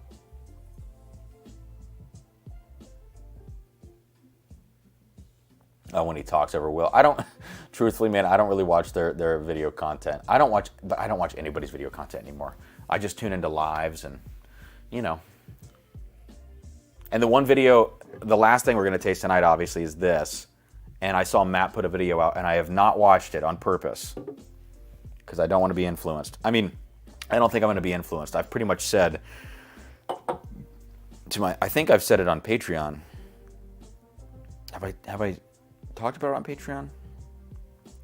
I can't even remember. Anyways, we'll talk about it tonight. All right, Daryl, got you in on the old super chat. In for one. Thank you so much.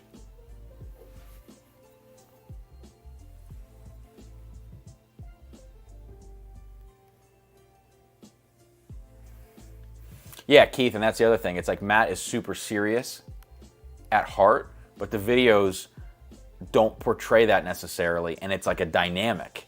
And you have to understand that. You know, you have to get what he's selling you. And I love that about Matt. But yeah, they're like, you hear people all the time talk about this channel or that channel, people that are just watching Whiskey Tube videos. I like this, this guy's weird. And it's like, once you get to know these people and you think of it from the creator perspective also, and just from them as a human, it all kind of makes sense. All of it falls into place. And there's a place for all of it, you know. There really does not need to be a scarcity mentality for Whiskey Tube, I don't think. There's so many people that like this stuff. There are more than enough people to get all of us theoretically to, let's just say 50,000 subs. Let's just pick a milestone, right? Everybody could do it. We could all make a good side hustle or living doing this based on the amount of people that like whiskey. It's just whether or not we do or do not get there.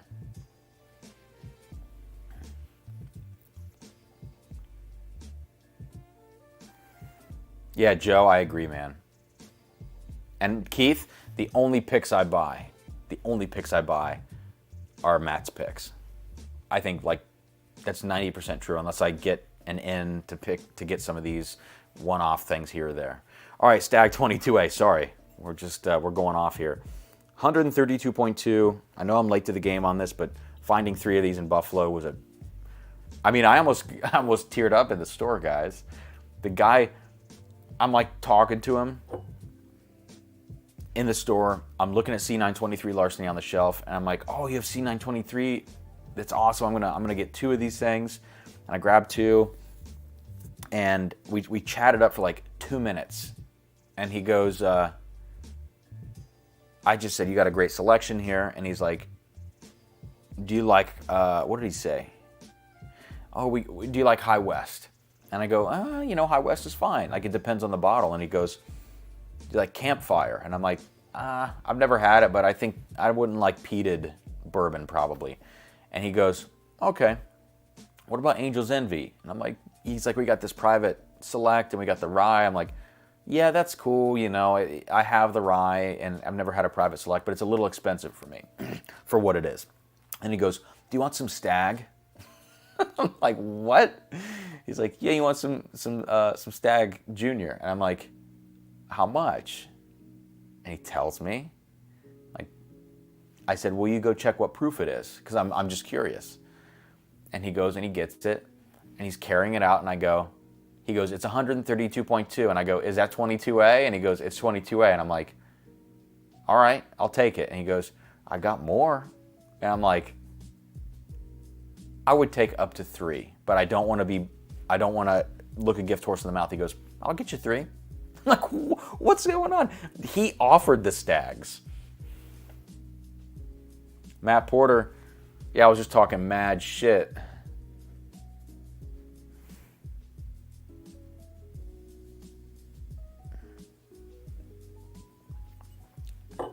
Okay.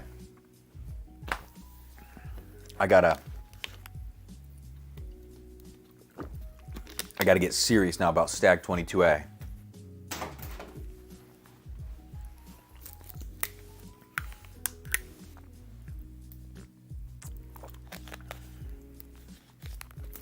Because we still have 13th Colony Double Oak to taste. All right.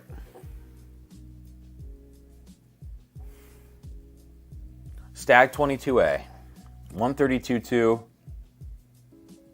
on the nose.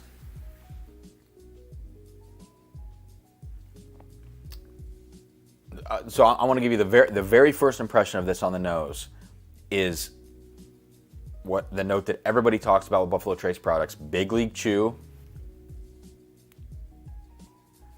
and okay, I'm going to give you 3 notes. Big League Chew. Yes, it's proofy. There's ethanol, whatever. 132, and black pepper. Like, I don't remember getting such a distinct black pepper note where you can actually reminisce and think of and imagine in your head the smell of a pepper grinder.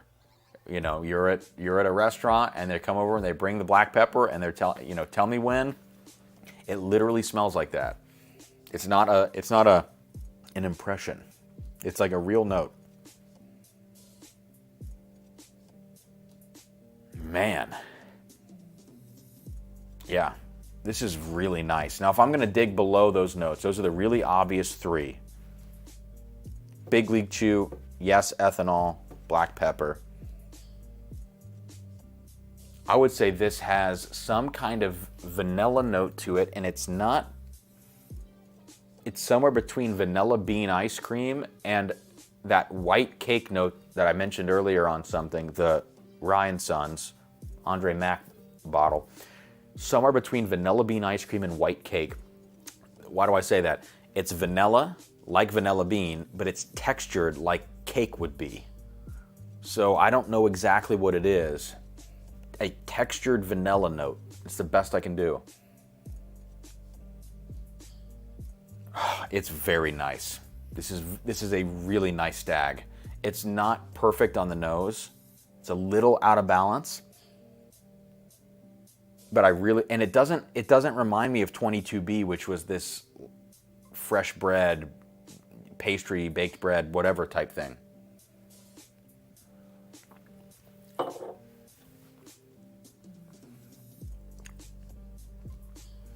Man, the palate on that is so good. It's kind of like C923 Elijah Craig in that way, where the nose is hindered by the proof. This one less so than the Elijah Craig. But the palate on this is fantastic. It is just candied grape, candied dark cherry.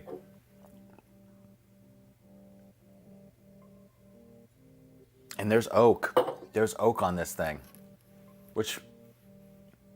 Vanilla Cowtail, Daniel Lloyd. Dude, amazing note. Amazing note. I couldn't say that better because there is kind of like this caramelized thing in there too. Oh my God, dude. That is a great note. Daniel, I'm gonna steal that. And if I don't credit you, I will try to mention like I'm stealing this note. But if I don't credit you, know that I am secretly crediting you if I forget to mention your name. But dude, that is the note that, besides the Big League Chew, that is it. Matt, I've tried the 13th. Yeah, and I've sampled it out and I've let Sarah try it. I'm already here in this bottle. So yeah, Bayou Drams, totally. You know, kind of similar to the idea of Big League Chew, kind of a similar thing, but yeah.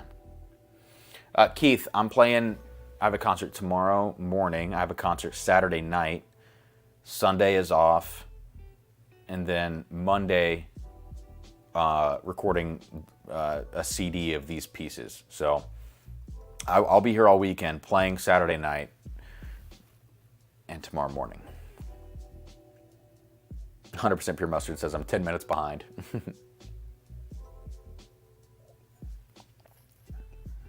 Yeah, I mean, That's the thing. When I'm talking to this guy and I'm like, and I'm passing on bottles, but I'm clearly buying the Larcenys, and I'm clearly interested in what he had, because he actually did have a really good selection, even just out on the floor.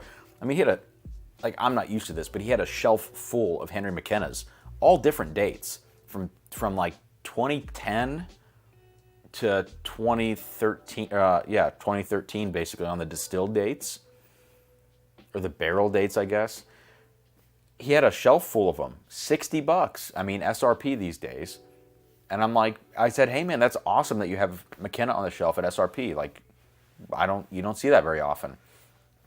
So I credit where credit was due on the pricing, and we talked a little bit, and he just offered up the Stagg, and he goes, yeah man, first come, first serve. And I'm like, oh, I didn't even know that I came to be served. You know what I mean? Like, you're the one that offered the Stagg. I didn't come here hunting it.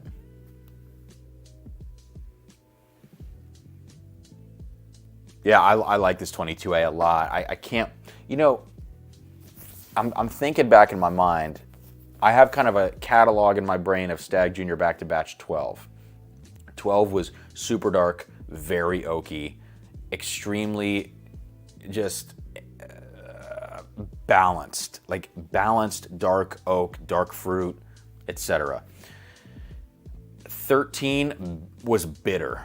13 was like a lot of those same dark fruit notes, but just very bitter, very barrel char on the finish. Batch 14 was much sweeter.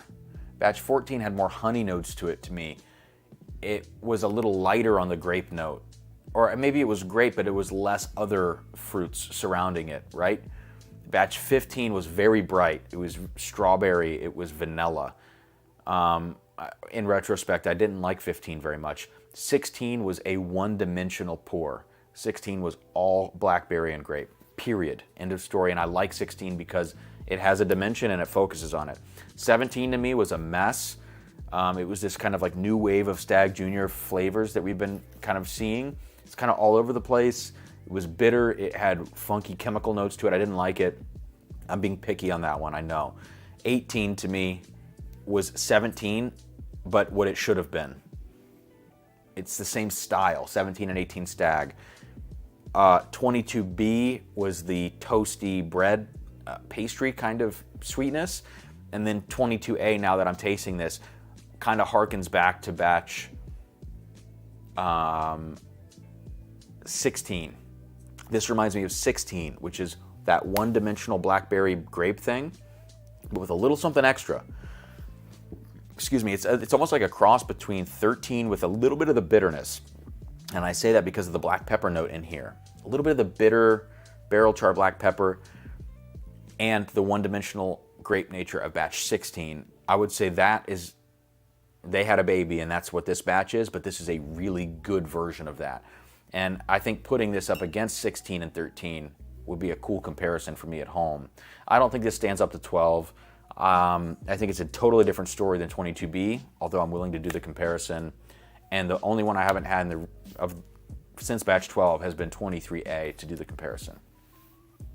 So there, that's my Stagg Junior thing.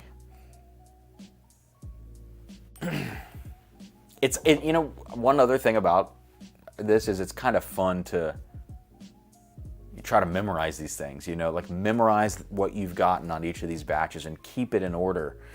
The hardest one for me is Elijah Craig Barrel Proof because it gets real dicey with all the releases and all the years. That gets really tough. Well, Bayou Drams, if you've only had 12 and 16, those are two fantastic bottles for me. 12 because it's the best, in my opinion, and 16 because it's very, very focused on what it does well.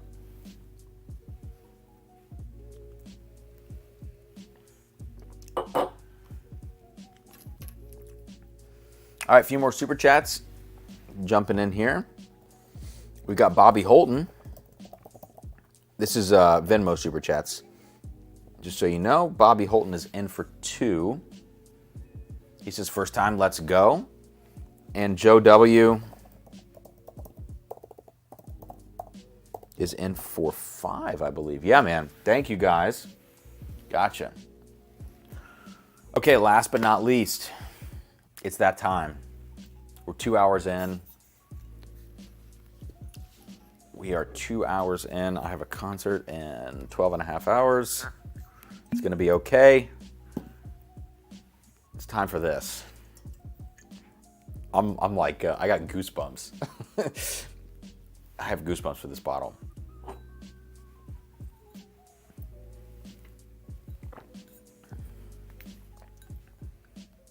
Okay. I think I said this. Did I taste this for my patrons? I honestly, I must have, right? I must have. My memory is not good right now. I love this bottle shape. It's like halfway between birthday bourbon, but it also looks like something from a Wes Anderson movie. Does that make sense? I feel like this is from a Wes Anderson movie. It's very like, got that, I said it, mid-century modern almost kind of vibe to the bottle shape. Anyways.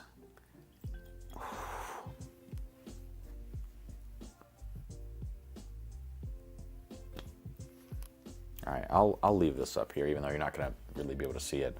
You can see the top of it. So, 13th Colony Double Oaked. As far as I heard earlier from James, he said that this is all their own distillate in-house, even though it doesn't say distilled by on the label. This is 136.8 proof. Let's see if I can get this to focus. There we go. 13th Colony. There's a little blurb over here of their tasting notes. And then right here, get the proof, 136.8 or 68.4% ABV. But you can see over here, produced and bottled by. Okay? Not distilled by. Get the light back.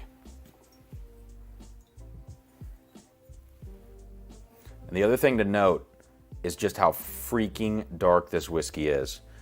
It has that dusty ruby, like it basically looks like you took something that was completely opaque, completely black opaque, and you lightened it up just a little bit with a ruby tint in the middle. That is what this looks like on the color. It's crazy dark. And actually, what I'm looking at right now in the camera, I can see what you guys are seeing. That does it justice. 10 years old.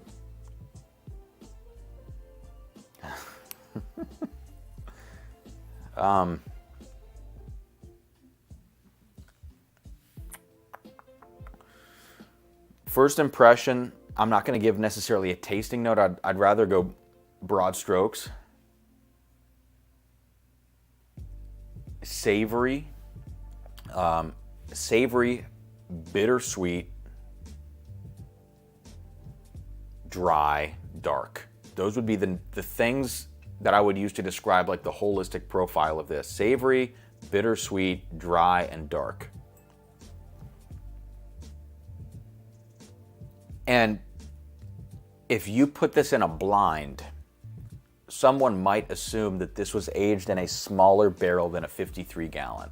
And I actually don't know if both barrels used here were 53 gallon barrels. But part of me, when I smell this, it's like, this could have been in a smaller barrel, but it carries none of the qualities that many of these smaller barrel things have, you know, like the distinct over-oakedness, or often when you're dealing with smaller barrels, you're dealing with a craft distillery using craft grains in a pot still, or just weird things at some point in the process of the distillation where you're going to get that crafty, farmy note. That's not apparent here. So because you don't get that crafty note, because you don't get weird, syrupy, over-oaked strangeness like you might get from smaller barrel 291 in Colorado, you know, insert distillery here, you smell it and you're like, maybe it's a smaller barrel, but I don't have any other evidence besides the fact that it's just so concentrated in flavor. Which again, going back an hour and a half ago in the stream, flavor concentration is my number one quality, I think, when it comes to whiskey. Can you max out the concentration in the whiskey without it getting over ethanoled, over oaked, or just disjunct in the process. This is, you know what this reminds me of? It's fiery on the nose, and fiery comes to mind when I think of Coy Hill. That was a fiery fudge brownie. This is fiery candied bacon. It really legitimately smells like candied bacon, country ham, savory notes, meaty.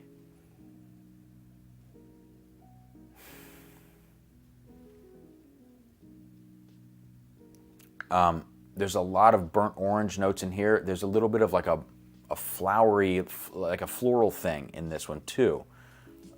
And some of their notes they talk about maple smoked bacon, totally agree.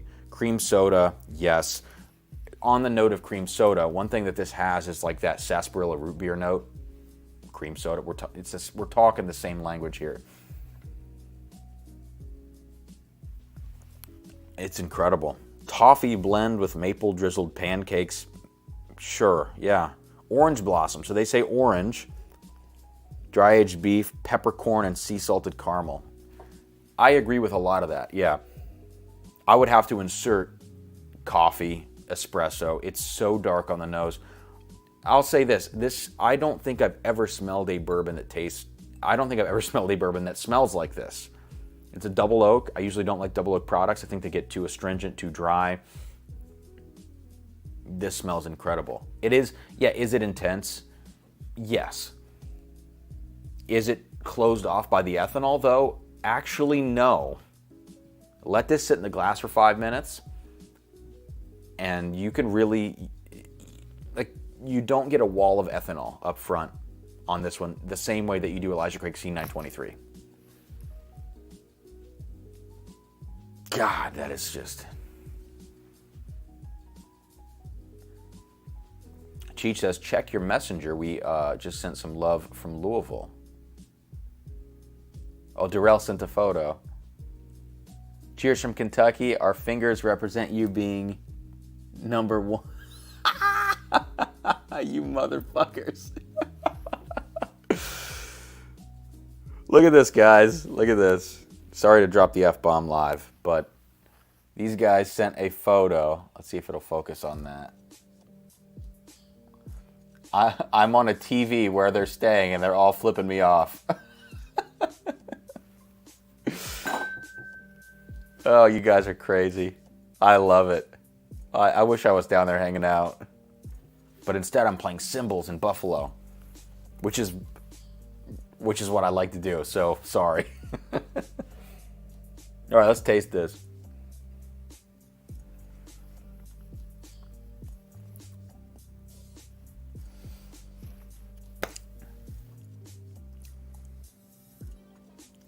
You know, for me personally, this is a top whiskey in my collection. And earlier, when I was asked, you know, you got to run off, you got to pick 5 bourbons. William Molnar asked me that. I mean, this is in the top 5 of bourbons I own. Is it as balanced and oaky and sophisticated as, let's say, William LaRue Weller, which is still pretty intense? Pappy 15. Evan Williams 23. I'm just thinking of just random, you know, flavorful epic whiskeys. No, it's not as balanced as some of those. But this thing is a ballsy whiskey. I cannot believe how this tastes. The finish goes on forever, so check on the finish. It doesn't get like weird or bitter or anything like that on the back end. It is going to appeal to a certain population of whiskey drinker.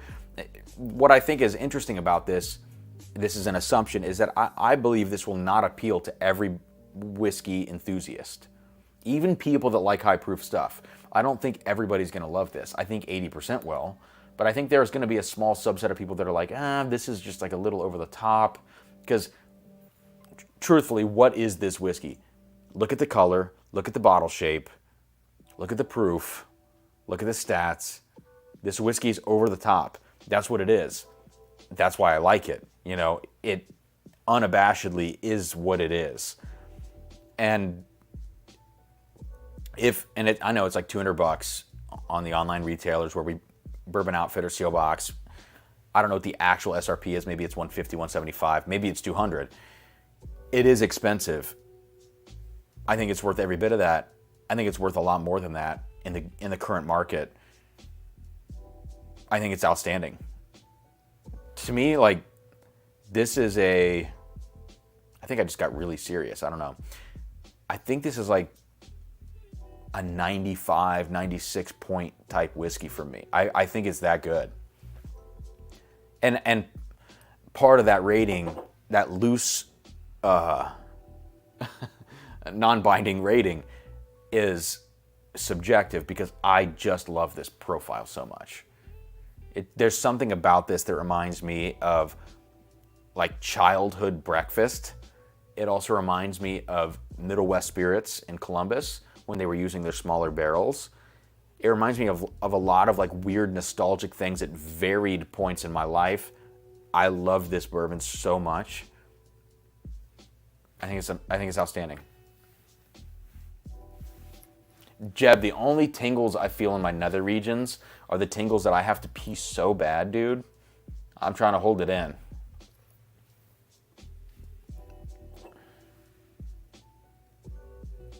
God, this is good. It's so good. It is so intense, but it's so good.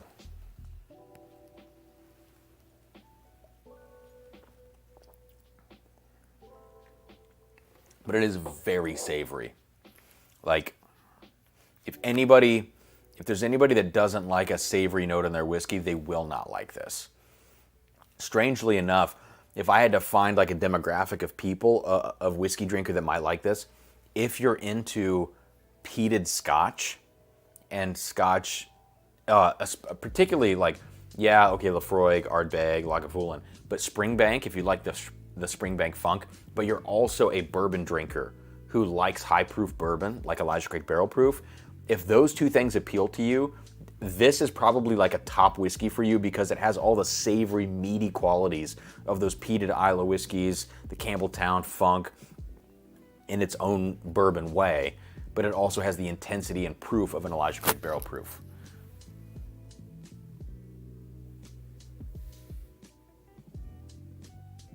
So I would love to try the previous release of this, a 2022, I guess.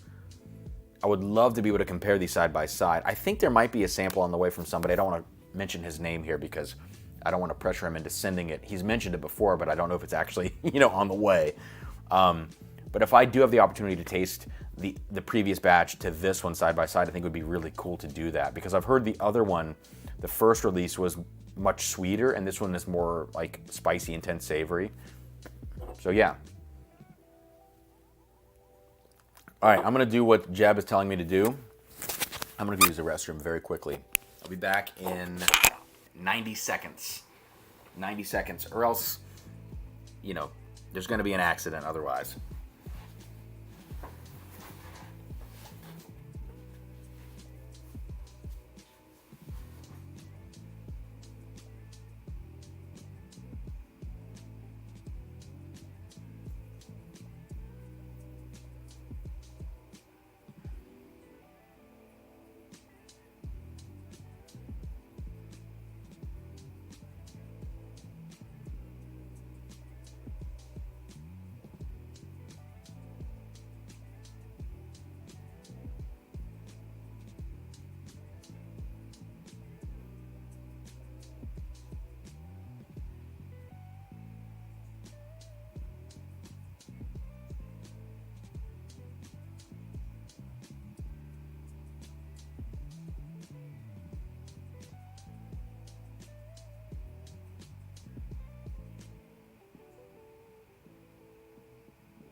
No catheter needed.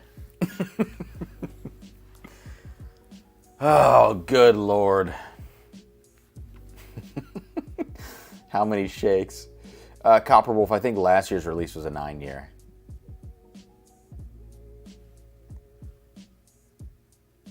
Okay. Gandy Rhodes says, funny you mentioned Scotch. Some of the notes you were giving reminded me of Glenmorangie Signet. Yeah, interesting. I think Signet is a little more direct to its coffee, like its coffee note, and its kind of toffee, almost bready notes. You know what I mean? That you get in Signet. That to me is more reminiscent of the Hard Truth chocolate malted rye that I think Joe sent me a sample of. That chocolate malted rye really reminded me of Glenmorangie Signet. Did someone say intermission? Did Amy say intermission? There we go. Intermission time for a break and refill. Depends. Can spot. 1 minute 34 says Wandering Magoo. I wasn't even done. I just had to cut it off. I hydrated a lot before the stream though, because I know I have a concert in the morning. I was just chugging water.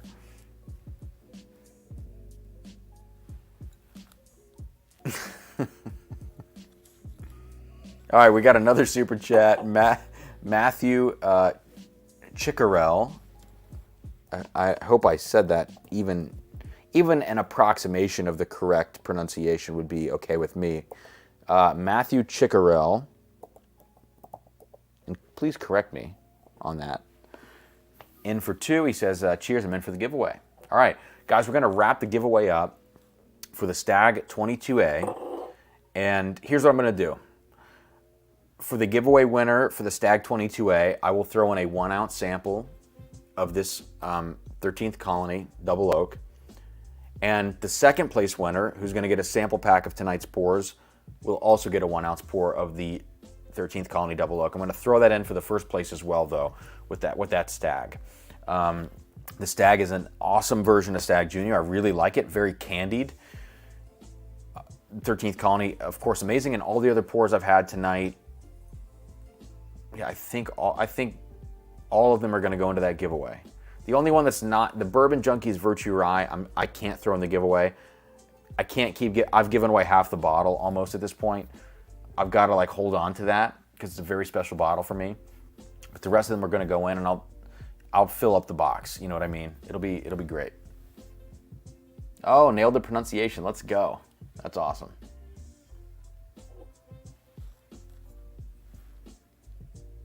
And Clay says I need to see I have actually never seen the Naked Gun, so there you go. So we're going to wrap the giveaway up at 10:25. So 2.5 minutes from right now. I got the bourbon belches. Something awful.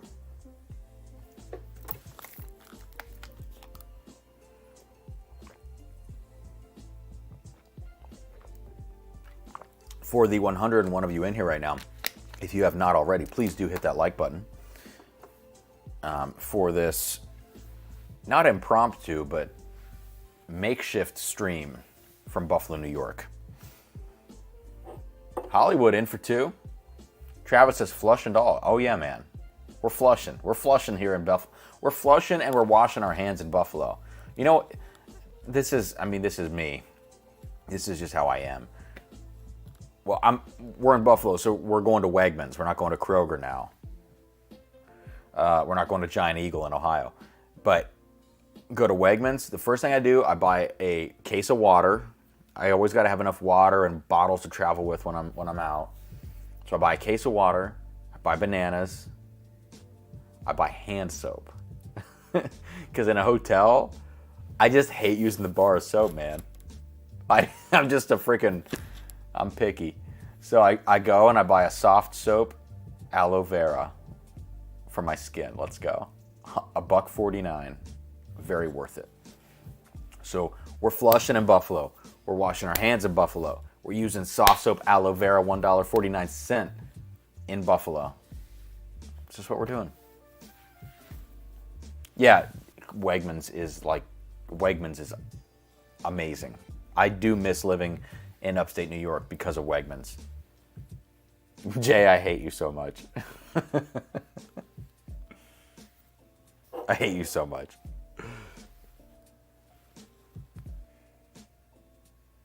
God, some great whiskeys tonight. This has been a great night of tasting. I'm floored. I love it. Damn, Clay is... I want to put that on the screen for the rest of the stream. Oh, Daniel says, my girl sanitizes the entire hotel room as soon as we get in. I'm not that crazy. Well, I don't want to say crazy. I'm not that particular about that. Sarah's definitely not. I do the house chores. She, to her credit, she's always like, let me help you do the dishes. Let me help you do this. I'm just too particular. I'm like, no, I have my way. Let me just do it.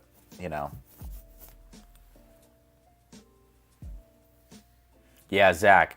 And Zach is right.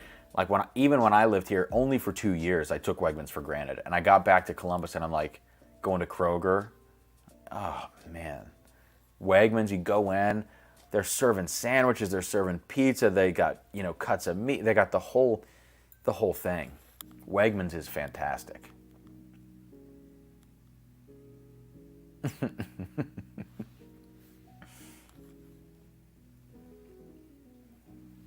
All right, giveaway is done.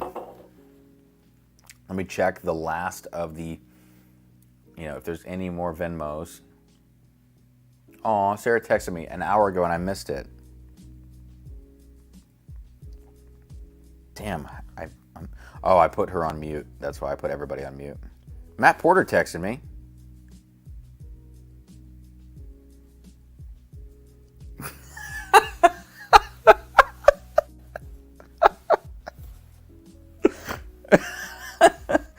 Oh, I hate you so much, Matt. Matt sent me a text of me showing you guys here's some Inception shit. Oh, look, you can even see my reflection in the Inception. Man, that's deep. And he's flipping off the picture of me showing you guys the picture of me being flipped off on the screen. Just look at this Inception. Oh my goodness.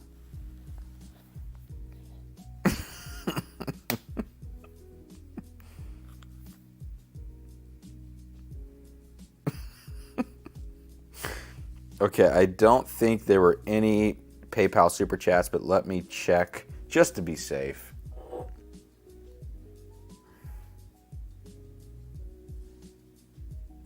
No PayPal. Everything came through Venmo. Cool. So we are good to go, I think. Let me do one last check. Oh, I missed a few.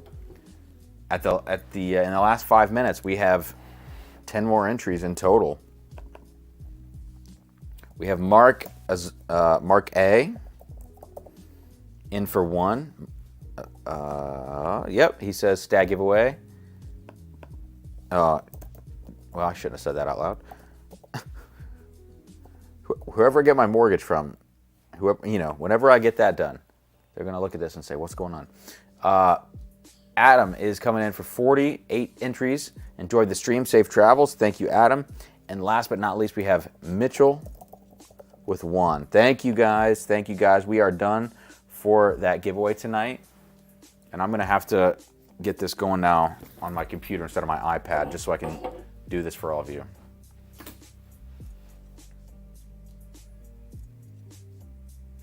Daniel. Yeah, man, I'm look, I'm too particular. But yeah, that I resonate with this a lot. All right, let's get the banner down. I have to just kind of do this differently than I normally do because I don't have 2 screens in front of me like I usually do.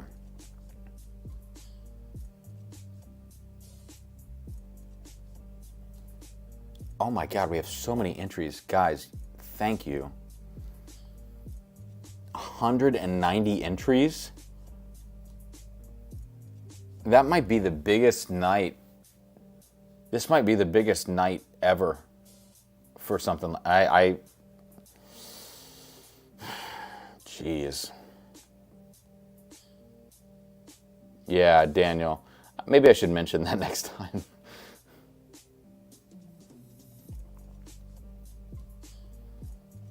Wow. Okay, so here's what we got to do, guys. We have to confirm some of these entries. And we have to do it in 2 parts, probably, because it's going to be so small on the screen. So here, I'll share it with you now.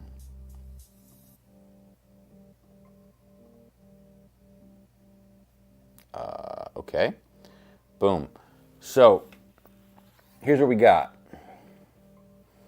As usual, what I'll tell you is that on the left here, you can see my cursor, is your name.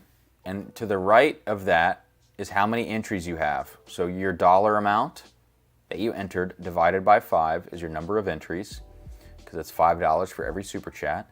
And these are organized by how many entries you put in at a time. So if you super chatted multiple times, like William Molnar, who is incredible, multiple $10 super chats. There's one there, row 10. There's one in row 26. There's one in row 33. He's got different entries for each of his $50 super chats. So if you have 2 or 3 different times you entered, they will not be under the same row. They're going to be in different rows. Those auto-populate into this over here on the right side. And I'll scroll way down, and this is what I'm going to paste, copy and paste into the randomizer. So check your name on the left. Here's what I'll do. I'll go to 125%, and I'll scroll down here in a second. So just check yourself before you wreck yourself, and let me know if you're missing. Wandering Magoo, you are in there. You got one entry that I see here, and I'll scroll down here in a second and catch the rest of them. So we're at the bottom is Alan Mack. There's a few entries underneath him, which I'll scroll down.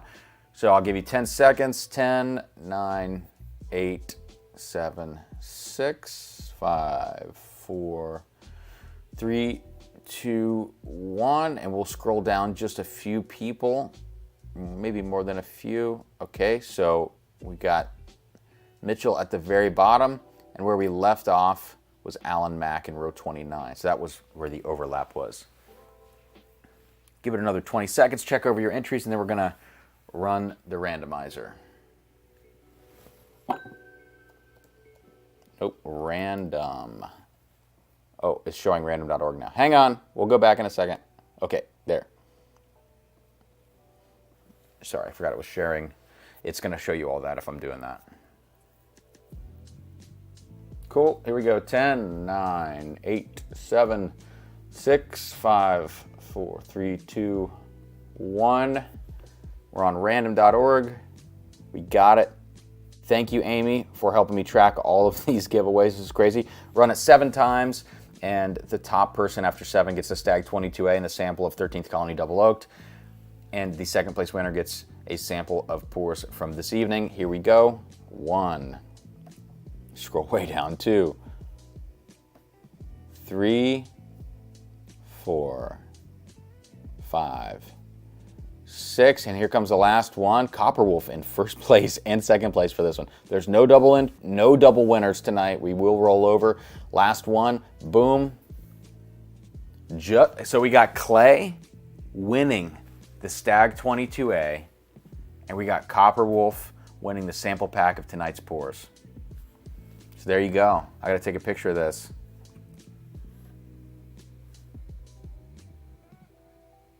Thank you all so much, and congrats to you guys for coming out with those awesome prizes. William Molnar put in easily the most on Super Chats tonight in total, and I want to say thank you so much, man. And I'm sorry to get that 22A Stagg, but I sincerely appreciate you, and I appreciate all your support, and that goes for everybody. Thank you, thank you. If you did win tonight, as usual, I think I have both you guys' contact info, but just in case, send me an email, just let me know you won. It'll be a good reminder for me when I get home on Monday night. So the soonest I could get these out would be Tuesday, but it might be a few more days. So there you go. Just email me. Whoa, Clay. Really, man? He says, Cam, going down your list, please give the Stagg to a first-time winner. Who's that going to be? It's either Adam. Okay, here's a question for the chat. No. Thank Clay, man. Your generosity tonight and on both accounts, on Super Chat and on doing this, is remarkable, man. Thank you. So, Adam S. Has Adam S. won anything before? That is my question, because it's either going to be Adam or it's going to be Zach Butler. So I have a picture of it, and I will make this happen for whoever it is. Copper Wolf says, I have the 13th colony, so give that sample to someone else. All right, guys. Well, I'll figure all this out.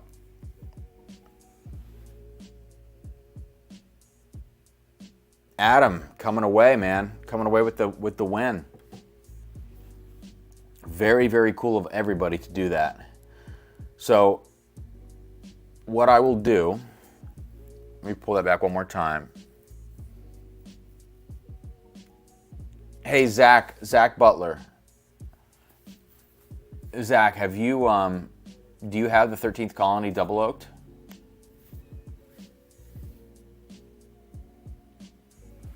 Like, have you tasted the 2023?